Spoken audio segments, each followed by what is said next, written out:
in the New England Steamrollers. And Steve Rabel, 60 years ago in the National Football League, the Providence Steamrollers were NFL champions. Come a long way, haven't they? Now at arena football, and have yet to win a game this year, but tonight may be their night. That's our first and last bit of trivia for this evening. The Knights, Rex Moats, and a penalty flag goes down immediately as Moats brings it back to the 15-yard line, where number 85 for the Steamrollers, that's Jim Hockaday, wide receiver from the University of Georgia, who's, of course, having to play special teams and defense. Let's take a look at the offensive lineup right now for the New York Knights. Krachicki is the quarterback. Derek Hughes is the running back. He's a big back. Alec Gibson's the tight end. Edwin Lovelady, one of the good names in arena ball, is the wide receiver. Rex Moats, the flanker. Al Washington, the wide receiver. Chris Jones, the center. And Pete Walters is the offensive lineman. And keep in mind that there is one of those down linemen that are eligible up front. That's right. It'd be Alec Gibson, in this case, for New York. Pushing in the back on the kickoff, that's the penalty, and it backs up New York to their 4-yard line. And we'll set the Steamrollers for you in just a moment. The clock runs continuously in arena football. Krachicki going deep, and good defensive play. Chris Brewer from the University of Arizona. He was Arizona's top running back in 1985. And Babe Pirelli told us that he really hadn't played that well so far this season. Well, he played pretty well on that play. Coming in, making it the play. Here's Krachicki with the deep pass, and this is what New York loves to do. They love to go deep. They're not a ball control offense by any stretch of the imagination. Defensively, Oliver, Murphy, and Felton up front. Hockaday, Jones, Rafferty, Hendley, the defensive specialist, and Chris Brewer, the safety 29. Each team has a defensive specialist because the quarterback does not play both ways. And pretty good defense right there by Williams. 45 is Alvin Williams, a 6-foot, 175-pounder from Texas Southern. Now, had the Steamrollers come out here on offense, they'd start with a different group. But Alvin Williams, one of the better defensive players on this team and one of the fastest, a track guy from Texas Southern, steps in to make the play. So already a couple of good plays by the defense of the Steamrollers. And as Babe Pirelli told us this morning, this is what they have to do. Get in there, start playing a little more aggressive defensively. He also hopes to see some better pass rush than he's gotten in the past couple weeks. 3rd down and 10. The ball from the 5-yard line. And Krachicki has got a roll out of the pocket. And he throws it up for grabs. And they're going to say it was a forward pass. And it will bring up a 4th and 10 situation. Now, here's one of the interesting things, Steve, in arena football. There is no punting. So consequently, with 8 yards for the end zone, and now the ball at the 5-yard line, you're looking at a 53-yard field goal attempt, and you go on back a little further. We'll take a look at it. This was ruled an incomplete pass. Yeah, you know, if this was the NFL, it might be in the grass, but I mean big time in the grass. There you see the jersey bat comes off, and he just loops it over his head, throws it away. They call it an incompletion. Cradaville with the attempt, and he puts it into the stands, and that now will bring the ball to the... Oh, they're going to mark it at midfield, right at midfield at the 25, and the fan gets to keep the football. The fan gets the ball. It's a lot easier to catch than a baseball, folks. We got a timeout in the field, and we'll be back to Providence right after this.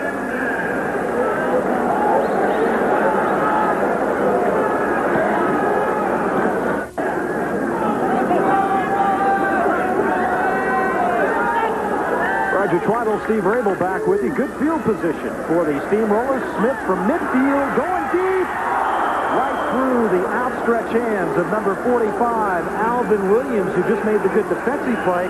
And now a flag is down on the field from the zone official upstairs. And we'll check that penalty out for you in just a moment. As Steve will talk a little bit about the zone official that's going to go against the New York Knights. So in some way, shape, or form, it's going to be an illegal defense as we await the call. Illegal zone defense, number 21. First down. So the illegal zone defense against 21, Edwin Lovelady. Lovelady now is playing a linebacker spot on defense. And he can blitz from the spot that he is playing. He is opposite the tight end. However, that time, he must have run right out of there and into an open area without covering a man. Williams is the man in motion.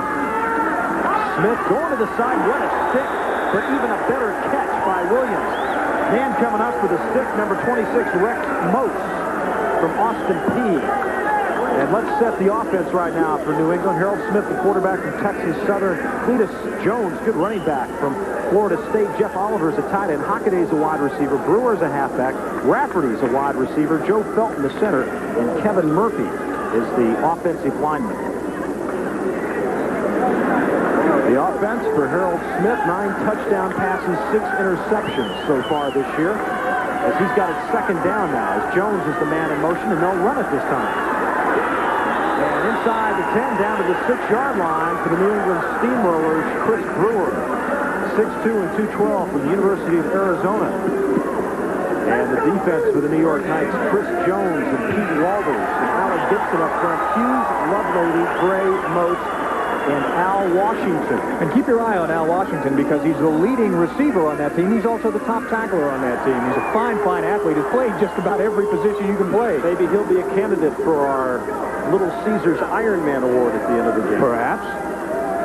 We'll be picking that for the end of tonight's contest. First and goal, just over 10 minutes to go as Williams is the man in motion. And they'll run it again.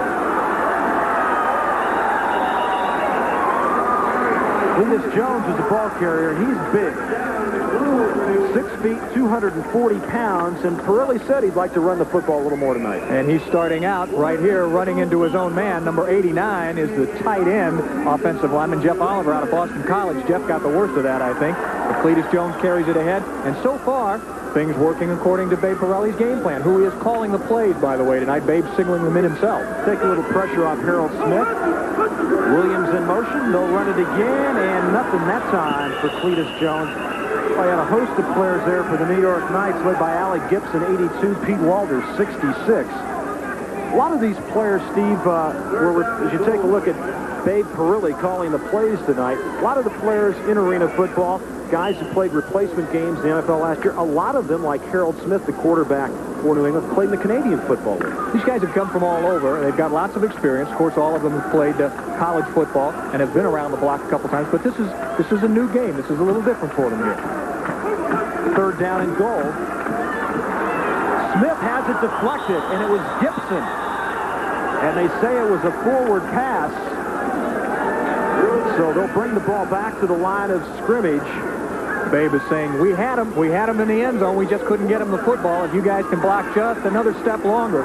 And that's another interesting point about this game, is a guy like Smith, who's not exactly a scrambler, has to be able to keep those feet moving and slide his way out of trouble because the blocking does not last long. Dave Jacobs checks in, and since 1979, this guy's kicked around professional football as a place kicker. They'll set it down at the 11, call it a 19-yard attempt, and he misses it.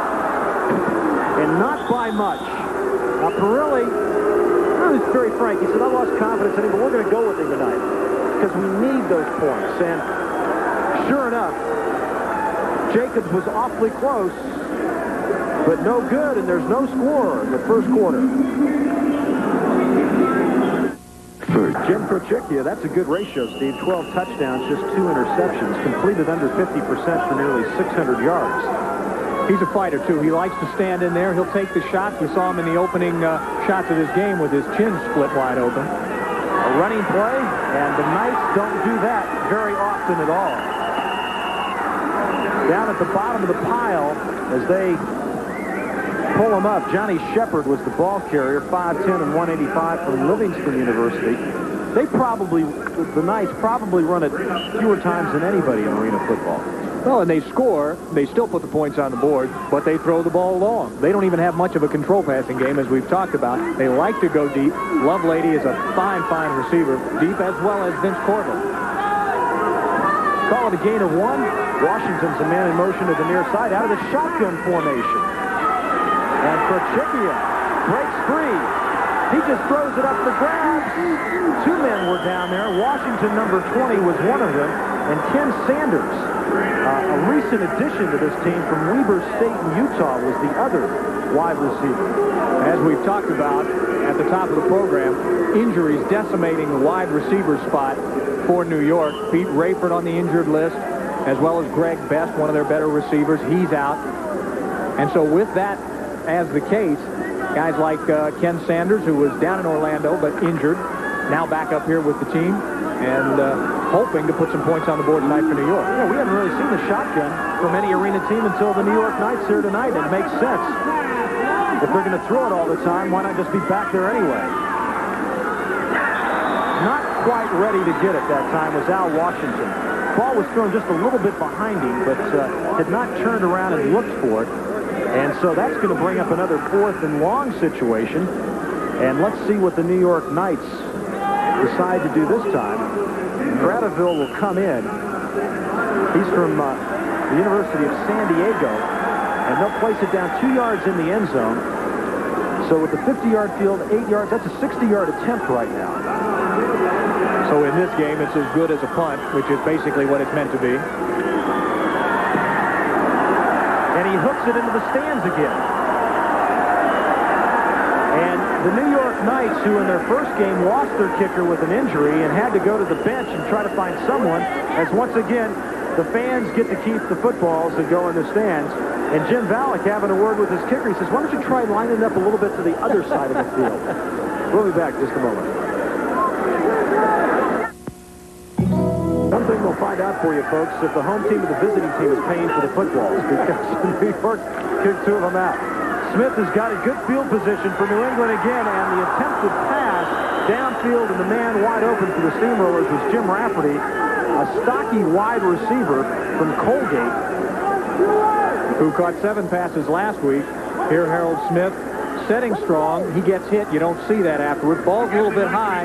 And those are the kind of plays. New England has been this kind of team. I mean, they are just 1 catch away, 1 turnover away from putting a lot of points on the board. Last week, 3 different receivers caught at least 7 passes from Harold Smith. Hockaday was another one. As the clock runs continuously, folks, until the final minute of the half and the final minute of the game, when it will stop for out of bounds and incomplete passes. Jones is in motion, and you can come toward the line of scrimmage before the ball snaps. Screen, good hit there, and a loose ball. How do they rule it? They're going to rule it a fumble. Pat Morrissey was the man that made the stick. He's a recent addition from Southern Connecticut State. Let's watch this again. All right, here's Smith flipping the screen, and this is another play we don't see very much of, the screen pass. And I'll tell you what, Pat Morrison just absolutely levels him. Ball's on the ground, and New York comes up with it. So there, again, another turnover for the most turnover-prone team in the AFL. Jeff Oliver was the intended receiver, and you can see the Steamrollers have committed the most turnovers in the league and have forced the fewest, and that does not bode well for Babe Perilli, as Perchikia now will have it. 1st and 10 at the 23-yard line, and they'll run it right up the gut, and they'll get inside the 20 down to the 19. As with 5 yards on the pickup for the New York Knights was Derek Hughes. He's a big back out of Michigan State, 6'3", 217. Played in the USFL with the Portland Breakers. You got to remember the New name. Orleans Breakers. One time the Boston Breakers. That's right. Well, they went Boston, New Orleans, Portland, and you just got to get the... He was also at one time in the Seahawks training camp back in 1987. A big, good-looking fullback, and had the Seahawks not had a lot of fullbacks already, he might very well have made that team. 2nd down and 6 as Lovelady goes in motion. Quick out. The intended receiver for the New York Knights was Rex Moats at 5'8", 170 pounds. You know, during the first week of this season, the teams averaged 105 points per game. Offense. Average of 59 for the winners, 46 for the losers. After week 3, they averaged 65 points a game. So the scoring average has dropped 40 points in 3 weeks. Do you think the coaches are stressing defense a little bit here, Steve? I think the coaches are stressing it, and I think the players are playing it a little bit better. They're getting used to it. Those early games, too, their legs were sore from training camp. They've finally got their legs back under them, so they're playing better defense all the way around. 3rd down and 6 out of the shotgun, or should we call it the sawed-off shotgun in arena football. Perchikia runs it and is nailed at the 15-yard line. So that'll bring up a 4th down and 2. Sylvester Bembry from Central Florida in on the play that time.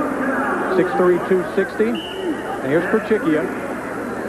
Gets run out of the pocket. Almost has that ball stripped away. Fall down, Jim. I know you're a big guy. You're a strong guy.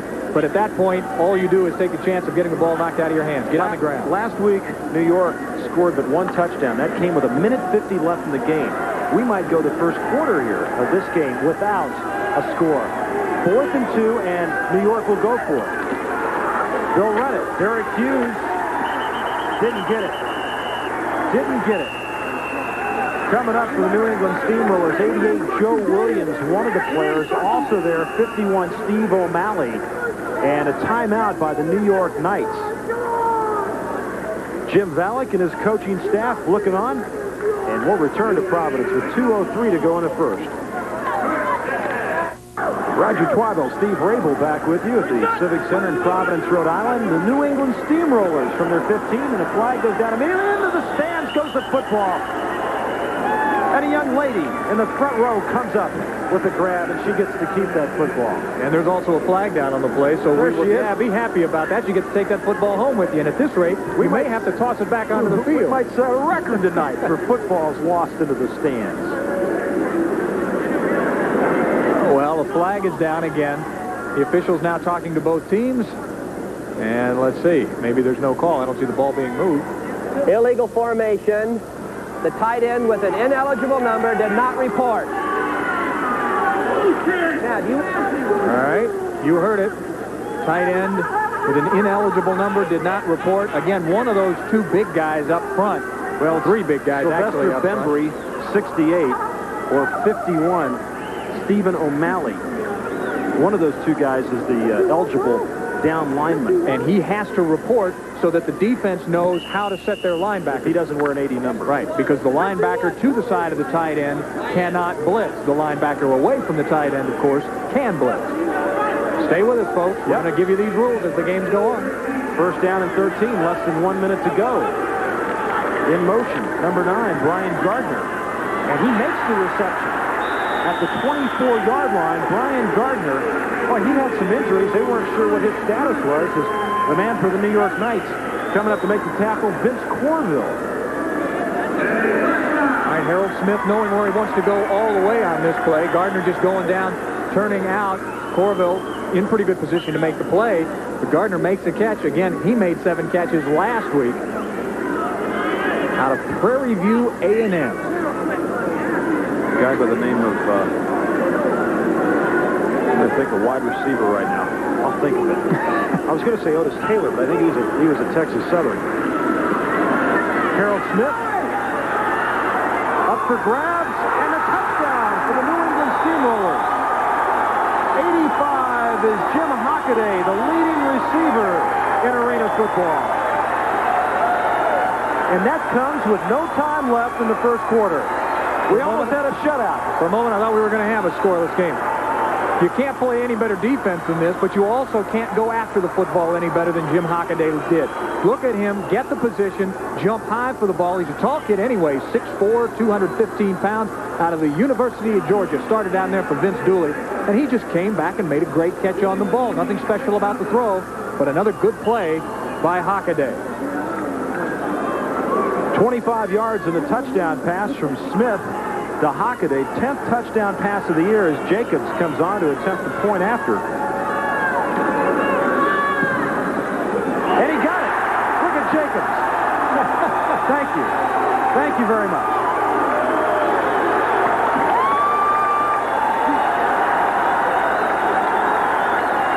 Place kicker. One of the loneliest men in the world. A standing ovation here in Providence. Edge in their favorite sports with America's best selection of instructional sports videos, only from ESPN. Regular $39.95, now just $29.95 each if you call 1-800-554-9000 right now. Top coaches in basketball, football, baseball, soccer, and tennis teach your kids the basics and help them develop a lifelong love for the sport and a winning attitude. Now on video cassettes that you and your kids can play again and again. Just $29.95 each, and only from ESPN Home Video. Coaches like University of Michigan's Bo Schembechler show your kids how to improve their game, add to their fun, and develop the right mental attitude. This 75-minute video is packed with fundamentals and exclusive coaching techniques. $29.95 never let you do so much for a kid. Call 1-800-554-9000 for teaching kids football or your free youth coaches catalog of videos. Only from ESPN Home Video. Well, Well, New England gets on the board first, and Jacobs will kick it off. They can play it off the net now, folks. And that goes over the end line, so it will be brought out to the 5-yard line. 28, Pat Morrison was the man that couldn't get a handle on it. And, Steve, as a player, and Morrison is coming in this week, you still have to kind of acclimate yourself, and you got to think differently than you would if you're playing outdoors. Well, the first thing, especially when you're back there trying to catch a kick, is you're looking up into a very, very low ceiling. If you're playing indoors anyplace else, you're talking about a dome stadium. You're looking right up, and it's the scoreboard right in front of you, so that's the first thing you have to get used to. Secondly, try to find your way around those nets and play the ball either under it or off of it. It's difficult if you haven't done it before. Krochickia, the quarterback for the New York Knights, and a penalty marker is down. The completion to Ken Sanders. He's got some speed and finally runs out of running room and runs into the boards, but there is a penalty flag down back at the 8-yard line. And that flag was thrown just about the snap of the ball, so we'll see what Brill Sorgan has to say. Most of the officials in arena football were officials in the United States Football League. They have a lot of college and professional experience. There's no flag. Number 60 reported as a tight end. Okay, number 60 for the New York Knights. And we'll take a look at the stats here.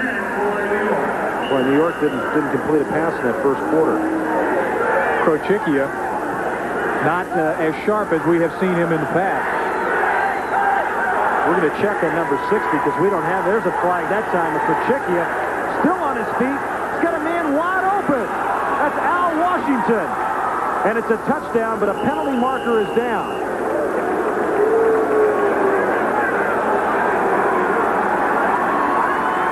And I believe this one's going to come back. And it is a procedure call against New York. Jim Valek not at all happy.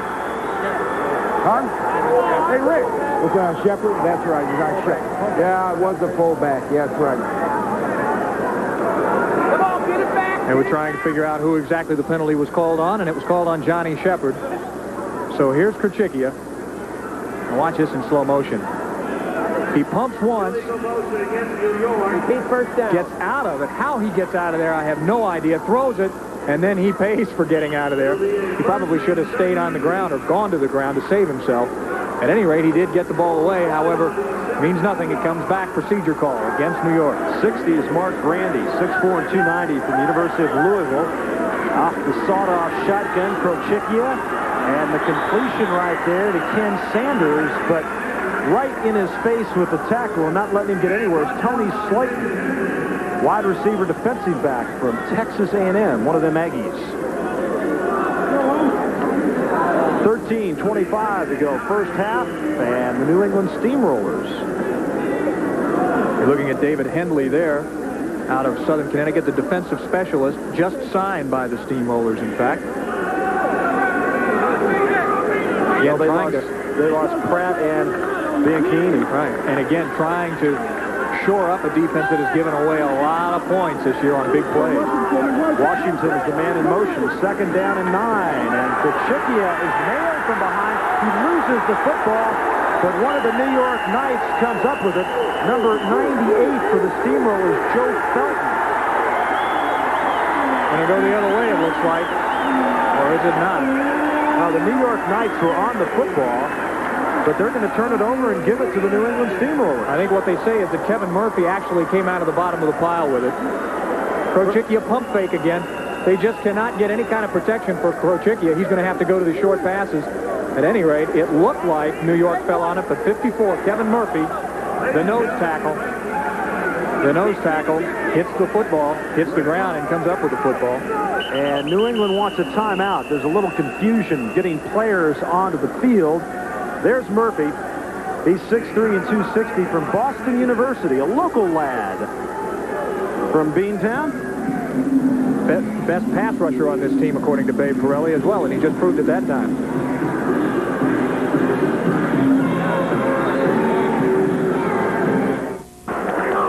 Roger Twytle, Steve Rabel here with you at the Providence Civic Center with the New England Steamrollers looking for their first victory of the year after 3 defeats. The New York Knights won their opening game against the Los Angeles Cobras, have lost their last 2, and Harold Smith, the quarterback. 1st and 10. Just gets it off in time, and the touchdown pass for number 28, Jim Rafferty. So Smith, his 11th touchdown pass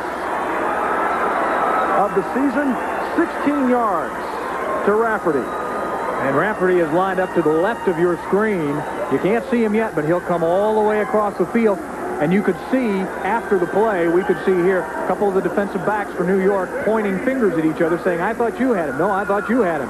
Well, nobody had Rafferty, and he just saunters in with Smith's 2nd touchdown pass of the game.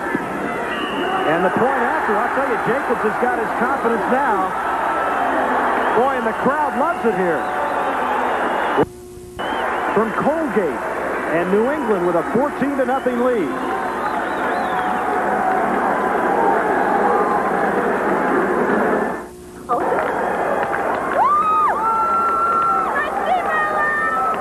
Lot to cheer about in the Civic Center as the New England Steamrollers now have a 14-0 lead with 11:50 to go in the first half. It was just a few weeks ago against Pittsburgh. They trailed 20-0 after the first minute and 20 seconds of the game. So this is an unusual feeling for them as the Knights will bring it back.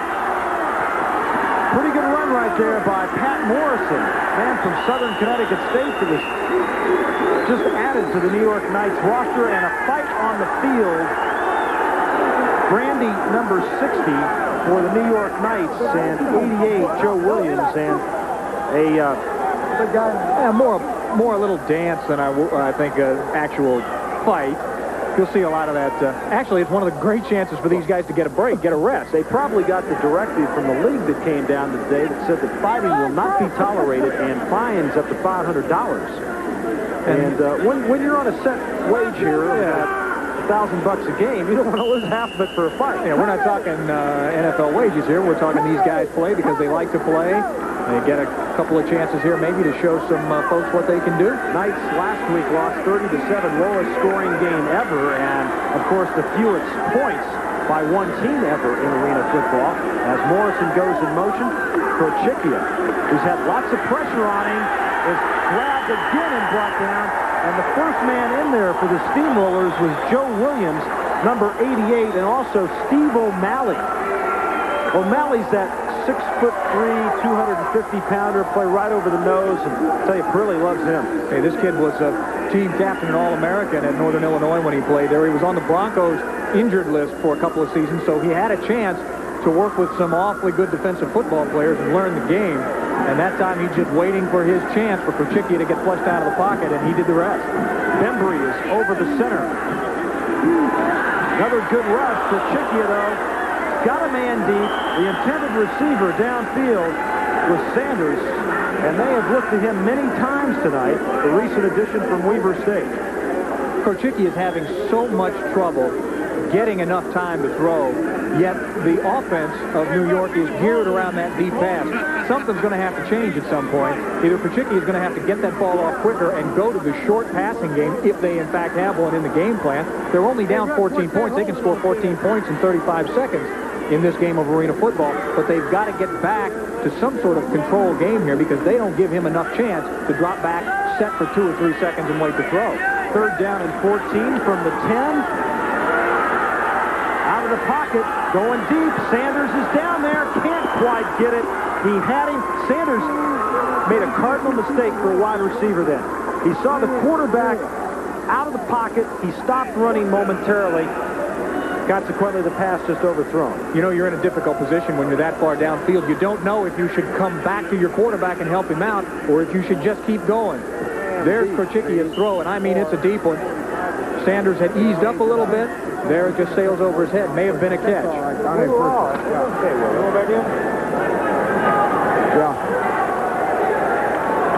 Valek talking to his coaches and players, saying, hey, we'll get it back. Cradaville, and it hits the scoreboard. Now, we were told that the New England kicker, Jacobs, had done this several times. This is the lowest scoreboard in arena football.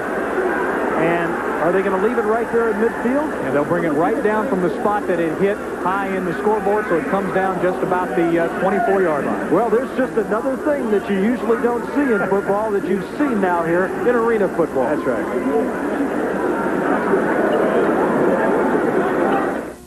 When you check your bag on Steamrollers with excellent field position once again at the 24-yard line. And Smith back and got his man, Brian Gardner, inside the 15 to the 14, but loses control of the football and will be brought back to midfield. You look at Seattle, Steve, at the Kingdom. What happens when a baseball or whatever is hit up into the... And it's difficult because that dome is really high, but every so often somebody will hit one up there. They have some pennants hanging down in the middle of the dome, or a speaker, let's say, and they'll ground rule it and put the guy on second base. We've had times when balls have actually hit it and bounced into the stands. You have that in every stadium. That takes the long field goal out of play here because you've got to get some height on it, and you're going to hit that scoreboard every time. Gardner's the man in motion again on 2nd and 10. Going deep, wide open. And New England has scored again, Alvin Williams. And a penalty marker is down at the line of scrimmage. While Williams does his dance, we'll wait to see what Burl Sorgan has to say about the penalty. And that'll nullify that in a hurry. Yeah, that'll...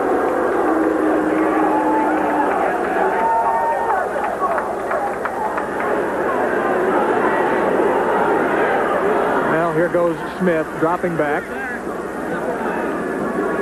There you see players. Somebody up there was holding. Tough to see in that Felt mess. looked like the man. Let's listen to Babe Perilli down on the sidelines.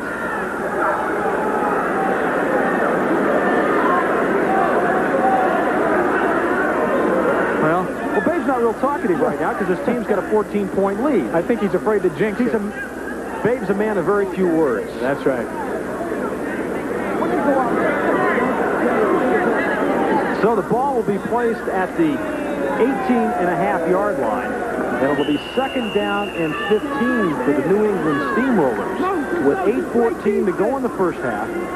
And New England, one of 6 teams in arena football, and 4 teams qualify for the playoffs. 2 undefeated teams being Pittsburgh and Chicago. And Pittsburgh playing Los Angeles at the Sports Arena in L.A. this evening.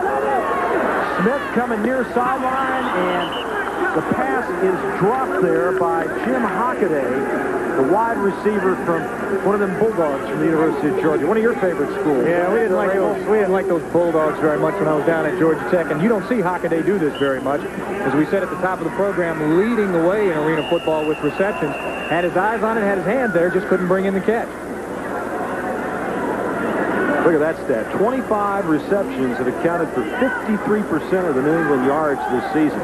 You know, as a quarterback, you'll look to receivers. It happens in every game on every team. And once you start to feel confident, and Harold Smith is getting more confident as the season goes on. He started out pretty rough this year, but now he finds Hockaday, and he likes what he sees in that young man.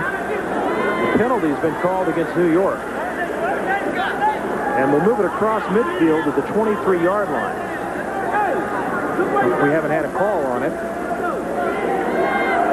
All we know is Jim Valek, the coach of the New York Knights, was not very happy about it. And that'll bring up a 3rd and 8.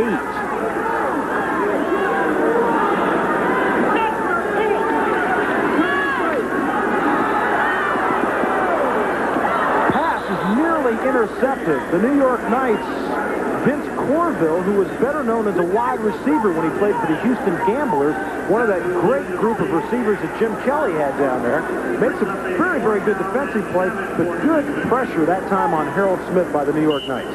Corville, one of the Mouseketeers when he was down there in Houston, and we see Jacobs come back out again. Now, a guy who maybe hasn't had the confidence going with him, but last week as Fricky began kicking the ball well, let's see if we get the confidence rolling here for Jacobs. 40-yard field goal attempt. Oh, there was a man for New York in there. Now Jacobs, there's a fumble, the loose ball, touchdown. Folks, you saw it here first. You saw it here first.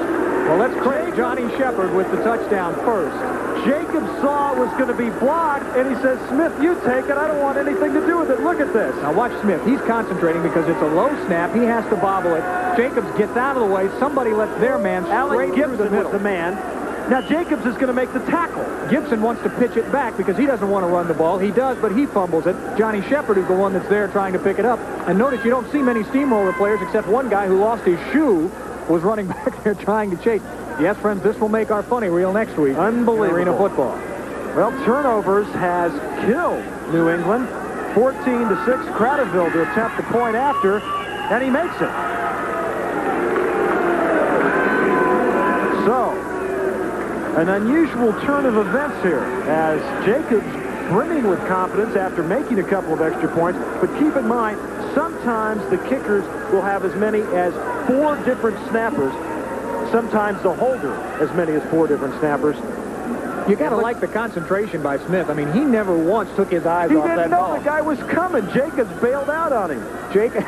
Don't you love to watch a kicker trying to make a tackle, too? All right, Shepard finally says, this is ridiculous, guys. I'm going to make the play. And there, the barefooted Jacobs, the only Steamroller back there trying to make the play, and it's a whole lot too little too late. 14-7, and all of a sudden, with 6:23 to go, the New York Knights are back into it. And the turnovers, once again, will haunt Babe Burley and the New England Steamrollers. Cradaville will kick it off from the goal line.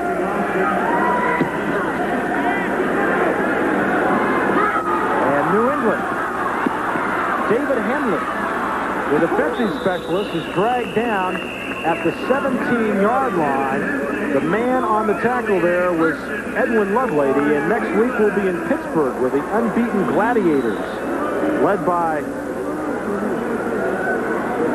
and the New York Knights. That'll be live at 7:30 Eastern Time.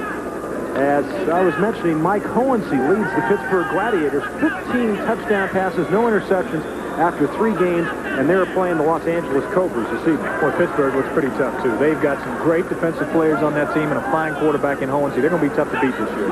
1st and 10 now for New England. Wide open on the side is Jones, and he is hit by 3 players at the 21-yard line. Cletus Jones at 6 feet, 240 pounds. Hard to bring down, and it took 3 of them, Steve. Cletus, once he gets those shoulders turned upfield, go for his ankles. Stay away from his shoulder pass because you're going to hurt yourself. Elbert Gray sticking his head in the back. Edwin Lovelady and Vince Corville. That's right, 3 little guys to take down a guy that size. And the clock continues to run. It will stop for incomplete passes and out of bounds in the final minute of the half. As Smith goes to the far side and finds his wideout Alvin Williams. Williams from Texas Southern, Smith from Texas Southern. It's interesting how guys who play at the same college kind of always find each other. That's right. A couple of years apart, but still tend to gravitate toward each other. Alvin Williams was number 2 in the nation last season in interceptions down there at Texas Southern with 9, so obviously a defensive specialist doing a pretty good job on the offensive side. Remember, you got to play both ways in this game. There's only 18 players on a team. And like all good wide receivers, was a track man, too. That's right. Like my partner here. Whoa! Smith was throwing a pitch out. The pitch out, folks, was intended for Jones, and Jones either forgot the play, but he turned upfield and forgot the football, and the penalty marker goes down. The ball is down at the 19-yard line. Now, this will be interesting. Watch 44. Cletus Jones, the motion man. Now, is Cletus the blocking back? My guess is he was the blocker on that one, and Brian Gardner was the guy who was supposed to get the pitch out, but Smith just pitched it out there where he thought Gardner was going to be instead of where he was. Well, they've moved the ball up to the 12-yard line and made it 2nd and 1. So the penalty call must have gone against New York. Penalties are killing New York at this time. And for a change, New England has a ball bounce their way. I don't think that they've seen that all season long. Once again, Jones is the motion man. And there it goes this time to Gardner.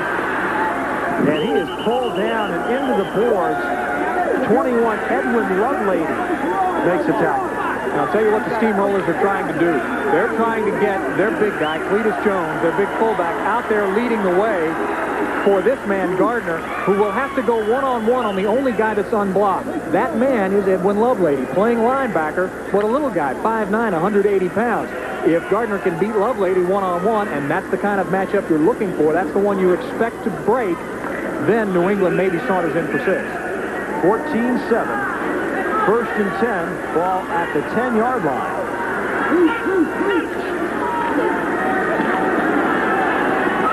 Completion and touchdown for the Steamrollers. That's Alvin Williams. Great catch by the lanky one, Alvin Williams, the 6-foot, 175-pound sprinter. Watch the crossing route here. Harold Smith as sharp tonight as he's been all year. Just a great catch and a great, great outstretched catch by Alvin Williams. 10 yards on the touchdown pass, and now Smith has found Rafferty. He's found Hockaday, and he's found Williams as Jacobs to attempt the point after. And he's good. So Jacobs again with the point after. And Dave Perilli, the coach of the New England Steamrollers, wanted to say hi to Wayne Coffey and Mike Neese. Two of his players are on injured reserve. They're watching at home in Texas and Tennessee, respectively. And guys, here's your teammate. And you've got a 21-7 lead with 2:42 left to go in the first half.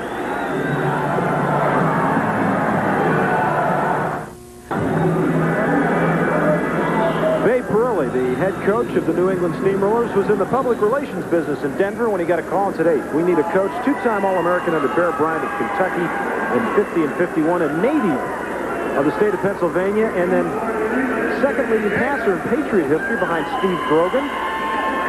Played on a couple of pretty good teams with the Jets as well. Was also the backup quarterback Joe Namath when they beat the Colts in the Super Bowl. Who will forget that one? As the Knights now. Kenny Sanders, who's shown some pretty good speed, gets it out to the 14-yard line.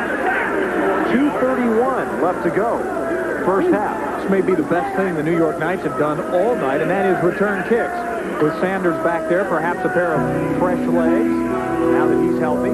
Again, we mentioned he went to training camp with the team down in Orlando, but came up lame, has been on their injured list for the last few weeks, activated because of the massive number of injuries to receivers for the New York Knights. Jim Rafferty is checked in, and Hockaday comes out. So Rafferty playing one of the linebacker spots and immediately gets in on a tackle. Also there was Joe Williams.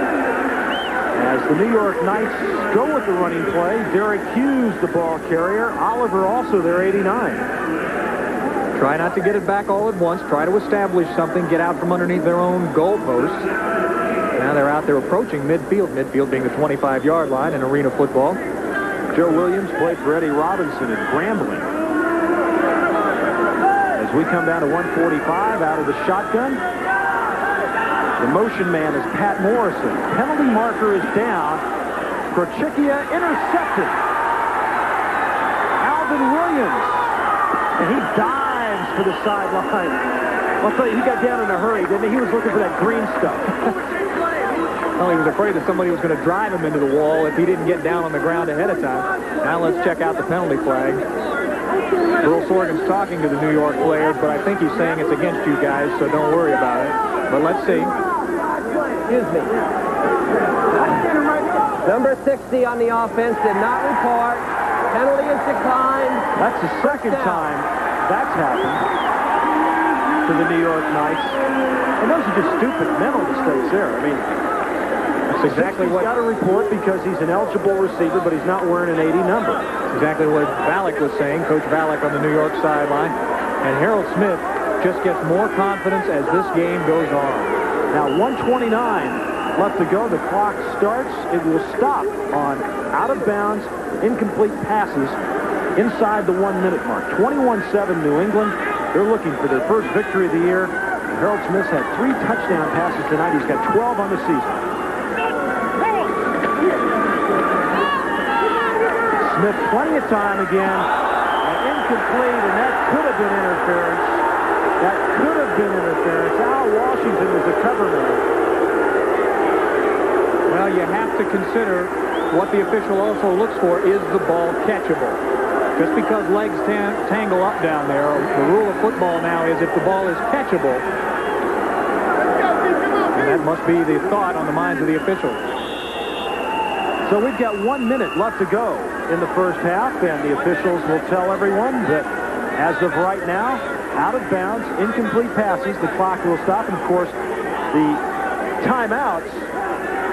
timeouts for each team, 2 for the New England Steamrollers and 3 for the New York Knights. So the situation is the New England Steamrollers with a 21-7 lead over the New York Knights. New England looking for their first victory of the year, one of 2 teams in arena football without a victory, the other Los Angeles Cobras. And realistically, the New England Steamrollers have had their problems, as we appreciate the folks bringing the signs out tonight. The Steamrollers last week lost a close one to the Detroit Drive, 29-24, but you'll remember the week before last when Pittsburgh ran up 82 points on them, including 20 points in the first 80 seconds of that football game. But tonight appears to be a different story. Babe Pirelli told us earlier today he's still a couple of players away from where he'd like to be. Right now it's 2nd and 10. Williams is the motion man to the far side. Smith got players in a crossing pattern, and Rafferty got tangled up downfield with 29 Chris Brewer, who's checked into the game. There's a look at Brewer. Played his college football at the University of Arizona. Was a starting running back for the Wildcats and rushed for over 600 yards in his senior season. 3rd down and 10. 56 seconds left to go. And folks, this last minute of the first half can last a long time when you consider the narrowness of the field. Passing is so prevalent, and the timeouts. You can get a lot of action in the final minute. As Smith is grabbed by one player. He's got 2 men, and he flips a little pass in front. 88 for the Steamrollers is Joe Williams, and he moves it inside the 20 down to the 17-yard line. There's a look at it again. The clock is still rolling right now because he didn't get out of bounds. We finally get a timeout, but a nice job of Harold Smith scrambling there to find Joe Williams, number 88. As we take a look down on the field from up above here at the Civic Center in Providence, Rhode Island, the home of Providence College basketball, also the home on many occasions of Boston Celtics during preseason.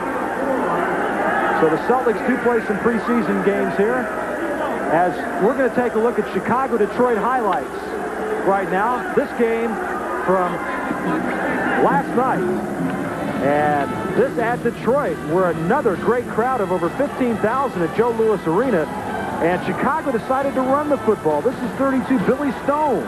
He goes 22 yards for the second of his 3 rushing touchdowns.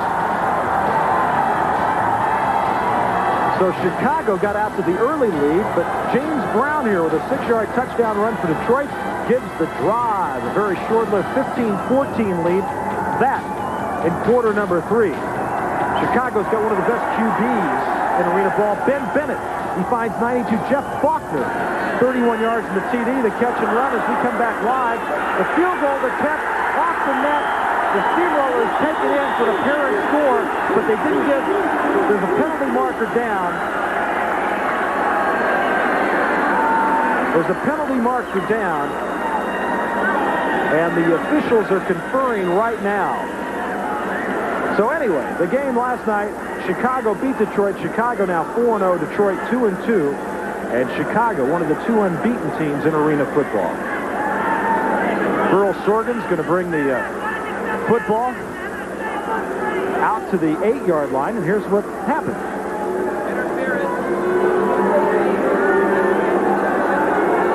Well, that's what I was going to say. They didn't give the man 5 yards. You have to give a man 5 yards out of the end zone. Now let's take a look at it here now.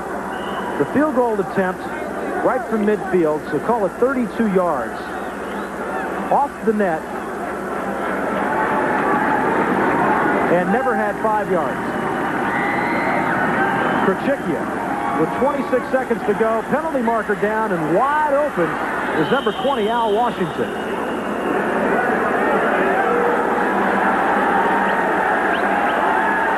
And the penalty is going to be against the New York Knights.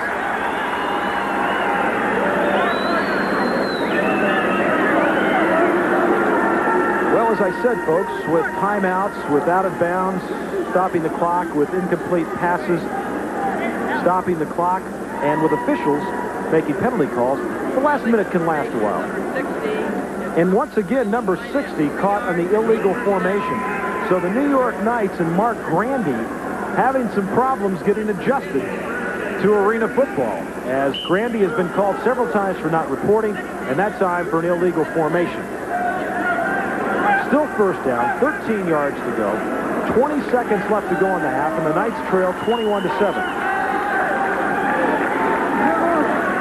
Quick out that time, and a beautiful tackle on the far side.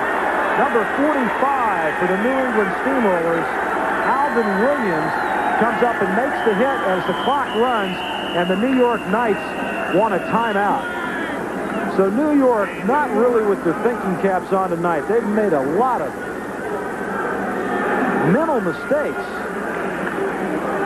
Citing the instance of Grandy not reporting a couple times there, the wide receiver. Somebody should be calling timeout immediately, as Jim Valek, who played in the Rose Bowl for the University of Illinois, was a teammate of Perry Moss, who's the coach of the Chicago Bruisers, and Jim with the New England Patriots, then the New Jersey Generals of the USFL as vice president and general manager. 6 seconds left to go in the first half, and Steve Brable will be joining us in just a few moments. He's got a halftime interview coming up as Valek confers with the official, and Pachicchio will go back out on the field.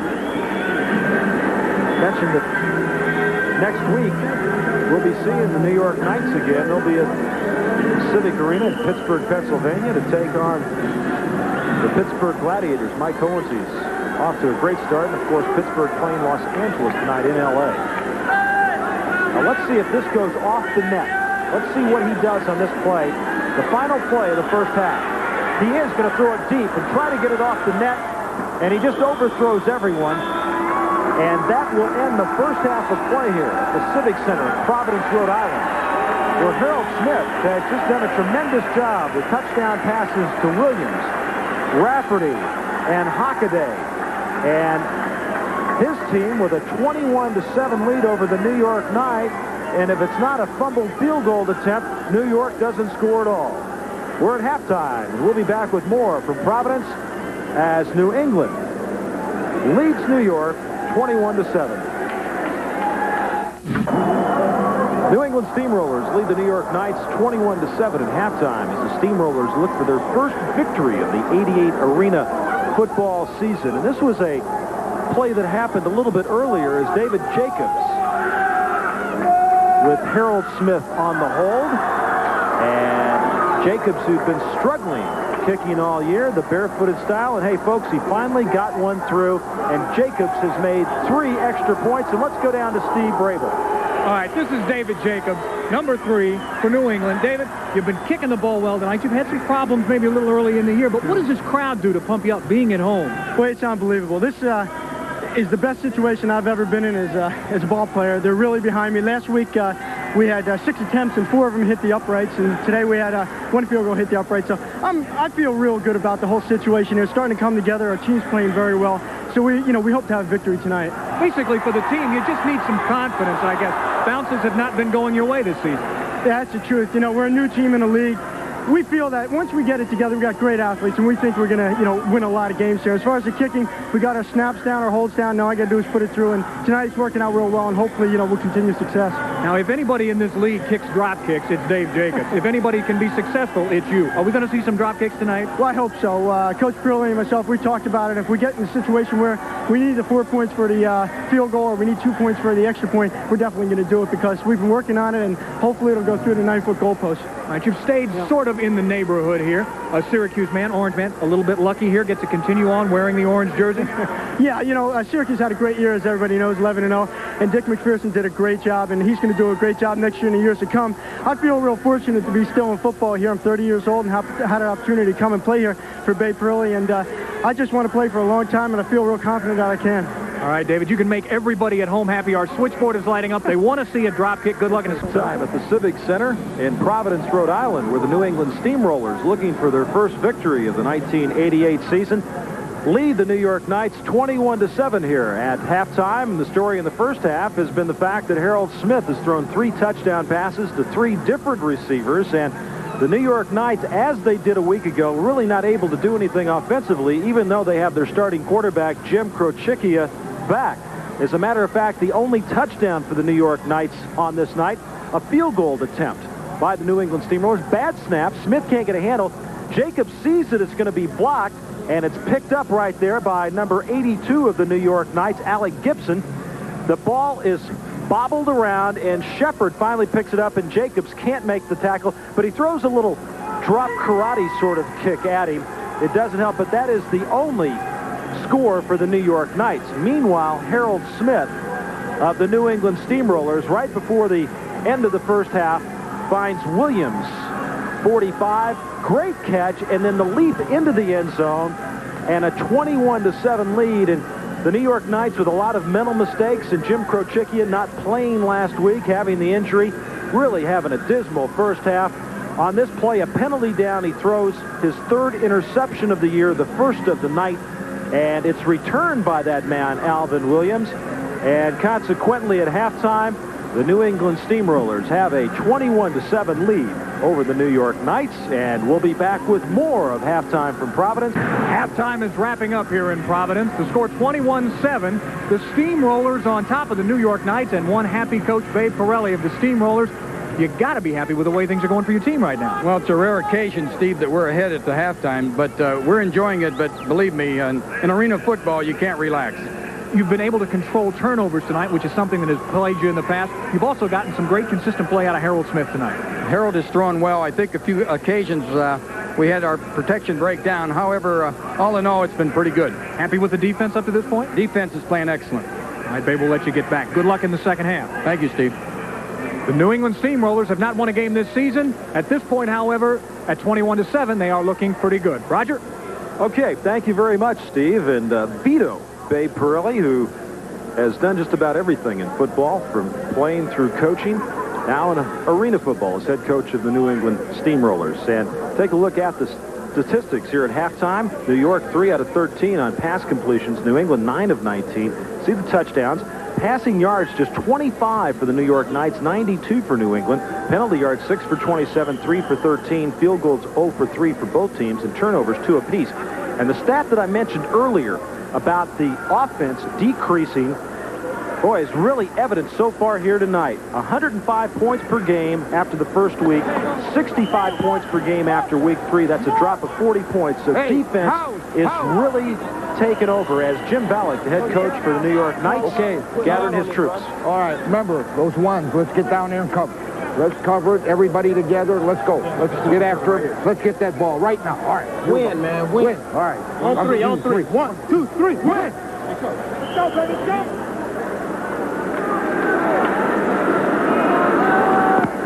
And Babe Pirelli talking with his quarterback, Harold Smith. Jim Ballack trying to get his guys motivated. And it's been a tough couple of weeks. They've had a lot of injuries. And one thing about arena football, 18 players in the roster, and players having to play both ways. This is a tough game. It's tough physically. We've seen it weeks before where players have cramped up in the fourth quarter. Not just anybody can come in and play this game. And I think people are finding that out as the season progresses. Injuries crop up. We're underway, second half. And the New England Steamrollers take it. 9 is Brian Gardner, still on his feet. Gardner breaks loose. He could go all the way. And he's brought down by the kicker, Jim Crowderville. And there's a penalty marker down. Well, I'll tell you, that gets the kickers pumped up when they can make those touchdown-saving tackles like Crowderville did just then. And Gardner is still down on the ground, and also a penalty flag still down. Don't talk to me. I just ran up from downstairs. Hey, Rabel, you're a wide receiver. You ran a 9.400. You're supposed to be in good shape. What's wrong? I'm old, that's what. Oh, my. Well, just catch your breath. Personal foul. Grasping the face mask on the tackle. Half the distance to the goal line. Let's First take a look down. at Gardner now. Who got him by the face mask? Was it 28 there for the Knights? Pat Morrison? He makes the move back outside. Good cut to the outside. Cradaville. There it is, right on the side. Grabs, ooh, that's dangerous, too, and he didn't let go. Normally, It looked like he had his earpiece, maybe. or the very corner of the face mask, but you could see the head turn completely around, and that is dangerous. And again, a kicker who is not used to making tackles Well, that's gets Brian, his hand stuck in there and doesn't let go. That's Brian Gardner, the man that brought the kickoff back. And Cradaville made a touchdown-saving tackle. It was unfortunate that Gardner was injured. And they're going to take a little time here. This guy had the reputation at Prairie View A&M of being a big play kind of guy, pass receiving and kickoff returns. I was thinking of Otis Taylor. And Otis played at Prairie View. Otis was a couple of years before me, but certainly a hero as far as wide One receivers of the go. great high steppers, wasn't he, of all time? My. So Gardner back up on his feet, and maybe just to catch an extra rest. I was mentioning, Steve, while you're coming back up, that some of the problems the New York Knights have had with injuries, not anyone can just play this arena football. And they're finding that out as the season progresses with injuries. Well, you got to be a special type of athlete to play two-way football. It certainly helps to have had some two-way experience. You know, even high school these days don't have players that go both ways, let alone into the college ranks. So New England, 21-7 lead. Great field position. Jones will take it right up the gut, inside the 5, down to the 4-yard line. The New York Knights man in the middle, Quentin Knight. 6'2", 6". It's great to have a last name. It's the nickname of the pro team you play for. He's from Cal State Fullerton. Nobody forgets who you are that way. And Cletus Jones, he runs into enough people, they won't forget who he is either. He is just a real horse inside. Big and strong and a linebacker by trade. Asked to carry the football and just loves, these defensive guys love getting the opportunity to play offense. Jones played at Florida State, was drafted by the New England Patriots, right up the middle, and brought down by number 32 of the New York Knights. That's Johnny Shepard. Now, a lot of folks, Steve, maybe haven't seen 8-man football before arena football. But if any of those viewers are out there in states like Kansas and Nebraska, Dakotas, a lot of small towns, Colorado, they play 8-man football at small schools. Washington State, Yep. we have a league out there called B8, where you get the smaller schools playing 8-man football. One of the great players in the NFL played 8-man football in the state of Kansas, a guy by the name of Nolan Cromwell. You're absolutely right. Ransom, Kansas. What an athlete, Nolan. Great athlete. And he played 8-man football in high school. 21-7. Steamrollers getting ready to punch it in again. Harold Smith on an option, and the play is whistled dead. The New York Knights, number 65, Quentin Knight, was the man in there. Now, Knight didn't get much playing time in the first half, and he's come in and caused a couple of disruptions, and that's an interesting call there. We've seen that option a couple times, and it doesn't really work much. Well, you've really got to block your guys. You got to hold them out even longer than normally on a 3-step drop situation if you're going to drop back as a quarterback. Quentin Knight leading the New York Knights in sacks, and he sneaks in and grabs himself another one. Jacobs now will come in to attempt a field goal. This would be a big stop here for the New York Knights if they can hold the Steamrollers. Smith will put it down at the 14-yard line. A 22-yard field goal attempt. He's 0 for 3 tonight, and he's 0 for the season on field goal attempts. I think it's about his time. I think he's... Oh, and that was a drop kick, folks. That was going to be a drop kick. Well, he told us he would... Well, now we got a little... some guys out there singing and dancing. Boy, Harold Smith better back up. Boy, you don't want your quarterback slapping helmets with his bare hands. Now, Jacobs got nailed. Now, there's Shepard in the middle of that for New York. And Tony Slayton for the Steamrollers. Chris Brewer is trying to be the peacemaker, but I want to tell you, Jacobs got nailed. All right, there's the drop kick attempt at a field goal. Look at Washington. Alfonso just kind of comes in there and slugs him with the forearm.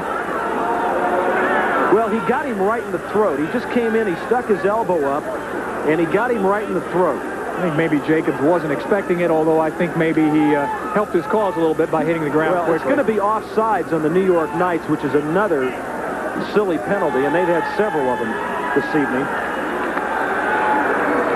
And Jacobs will remain in. Before the snap, illegal contact by the defense. 4th down.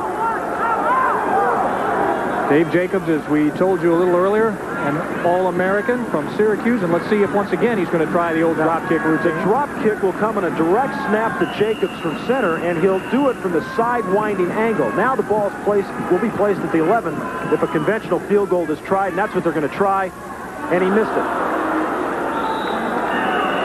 So their initial thought was to go for the drop kick, which would have been 4 points instead of 3, which would have given them a 25-7 lead. The penalty, they go for the field goal. It doesn't work, and we'll be back to Providence in a moment.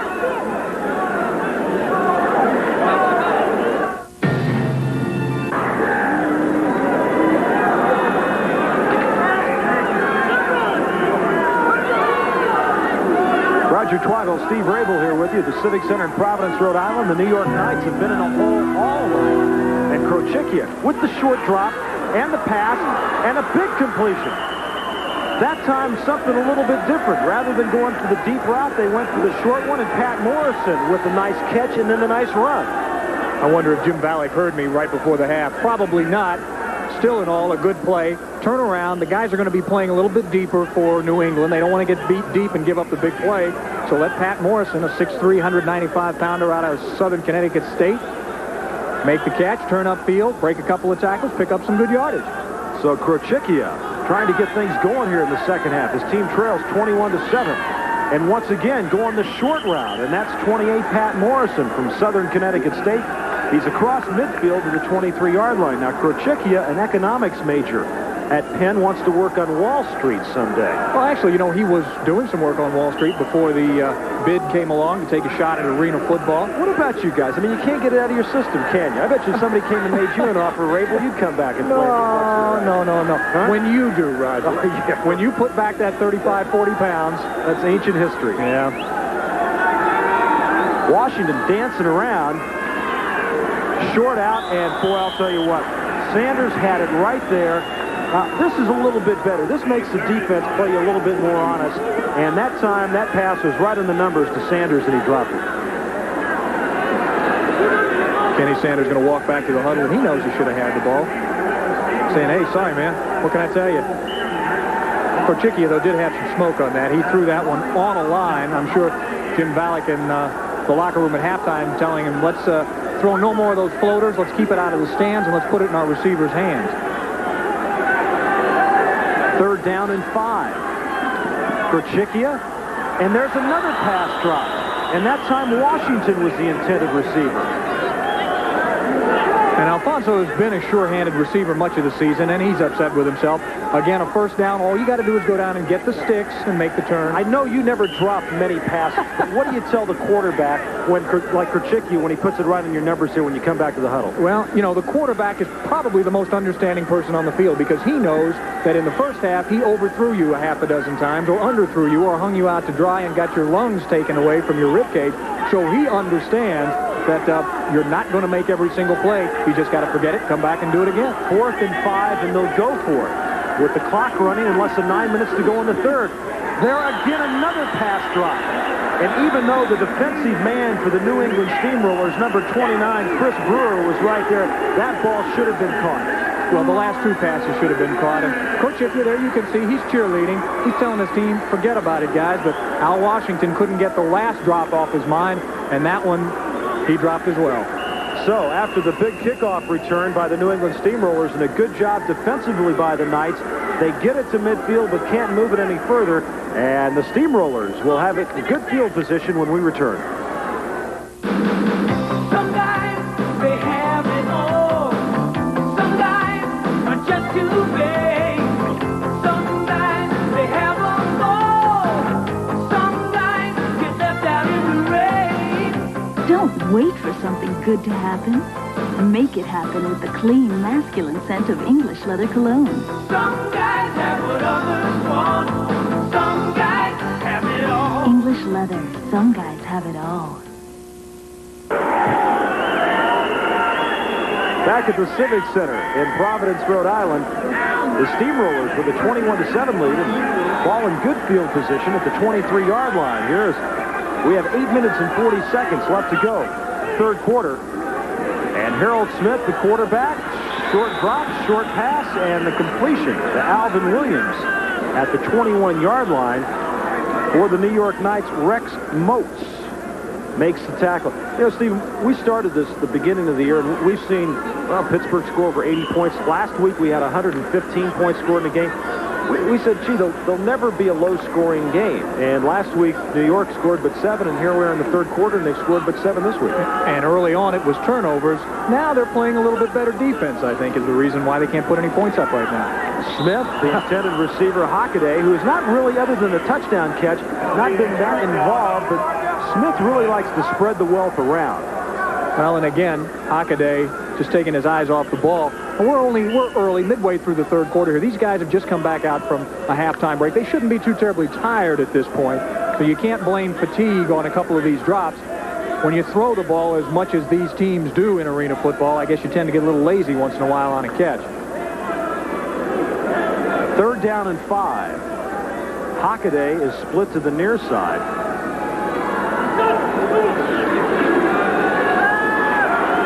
Smith, the pass nearly intercepted, and I'll tell you what, Vince Corville is really upset. The intended receiver was Chris Brewer, 29, and Corville, who ran so many deep routes to Jim Kelly with the Houston Gamblers, would have been delighted with an interception. At the beginning of the season, when we talked to Jim Ballack, our opening day game on ESPN pitted New York against Los Angeles, and one of his questions of Corville was, I just don't know if this young man can play enough defense to warrant his being out on the field very long. Albert, get out of there. We've called his name more on defense. He's yelling at Albert Gray to get out of that tackle zone area on a field goal attempt by Jacobs, and it's blocked. It's picked up by Gibson. The block came from number 66 for the Knights, Pete Walters. I'll tell you, he was right in Jacobs' face. Another good defensive effort by the New York Knights. Albert, I don't want you to. I don't want you to. You don't love lady. Hey, I want love. Yes, I'd like 2 of those pizzas. Those pizzas? They'll be $17.99. $17.99, but it says $10.99. Not for those pizzas. How can that be? I think if you refer to the fine print. Fine print?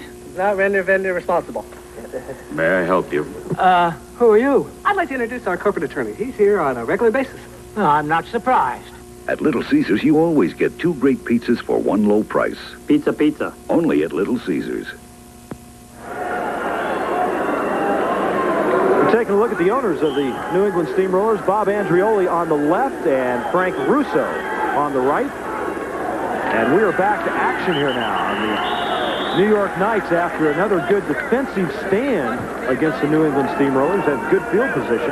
Try to do something offensively now as they've got good field position themselves. A running play to start things off. Gain of maybe about 1 yard, and the Knights have really not been able to do anything on the ground. They haven't. We'll see if Derek Hughes, number 44, can do it. He's nicknamed Mr. Excitement for this team. He hasn't been terribly exciting so far tonight. Krochikia throwing a lot more short route stuff here to begin the second half. And that time he is swarmed over.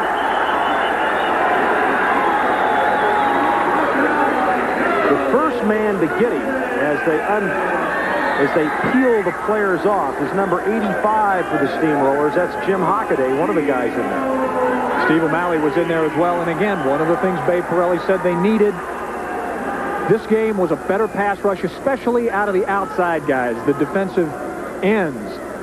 And he seemed to be getting it. Just quickly go on wherever you. I know it. I don't think Babe is real calm yet. I think he'd like to see a few more points on the board on the third and 16. Krochikia. He's got a man in the end zone, but throws it over the boards. And Krochikia, with a lot of pressure on him one more time, has to move up and out of the pocket. And, he's talking to his team going, well, we got a 4th down and 16 now. 4:21 left to go on the third. And it appears as though they have brought in Jack Cradaville. And a field goal attempt. The ball will be placed down. Let's call it the 20. It'll be a 43-yard attempt. 9 feet wide is the opening. Good snap. Got the laces. And off the screen. And Gardner falls on it in the end zone. And that'll be brought out to the 5-yard line. Wisely falls on it, too, because New England had that problem one time here a couple of weeks ago. Tried to play it off the net, dropped it, gave it up on a fumble, and the other team scored.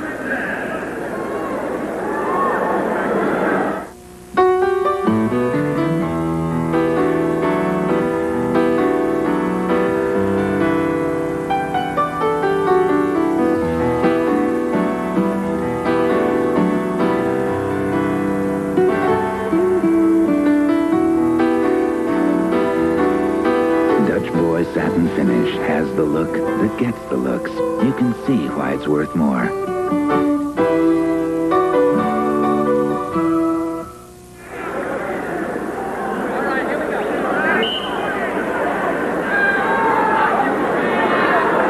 Harold Smith and the Steamrollers will have it from their own 5-yard line. And the pass completed. Number 27 on the receiving end, Tony Slayton. 6 feet, 193 from Texas A&M, and we're told that Arena Football Commissioner Jim Foster is at home in Chicagoland tonight watching the game for the first time on TV. I'm sure he's watched tapes, and he's usually attended games and has never had an opportunity to view a live television game. So he's home with his wife, Susan, and newborn son, Niall Kinnick Foster. Remember, University of Iowa Heisman Trophy winner, Niall. Second Heisman Trophy winner, I believe, right? So we say hello to them. And the pass complete out to the 20-yard line. The New England Steamrollers have got it rolling. Jim Rafferty. And there is a blow-up on the near side. Harold Smith, the quarterback's got his helmet off. And looked like Gibson, 82, and Smith, the quarterback for New England, were the first two. And now there are a couple of other fights flaring up. And once again, a league directive issued this afternoon. Players will be fined $100 for fighting, and that's the minimum. It could go up higher than that. They ought to fine Harold Smith a couple of $100 just for being silly enough to take his helmet off, unless somebody actually ripped it off of him. Harold, you shouldn't do that, buddy, and especially a quarterback. He's rubbing his mouth there. He obviously took a shot. Most quarterbacks are told to run and hide when a fight starts. Well, he's a tough kid. I mean, we'll give him that, and he's an intelligent young man, and he's really starting to get that confidence that you have to play quarterback. You certainly wouldn't want to lose the rest of your season on a broken hand trying to take a swing at somebody. First of all, personal foul both ways, here and here. After that, personal foul on number 8 of the offense. Ooh. How many times have you seen a quarterback called for a personal foul? Maybe Bobby Lane back in the old days. Yeah, none that I can think of present day would be called for personal foul. Who's the toughest quarterback you've ever... Well, I watched Bobby Douglas play, and Bobby was pretty tough. Pretty tough. Go along with that.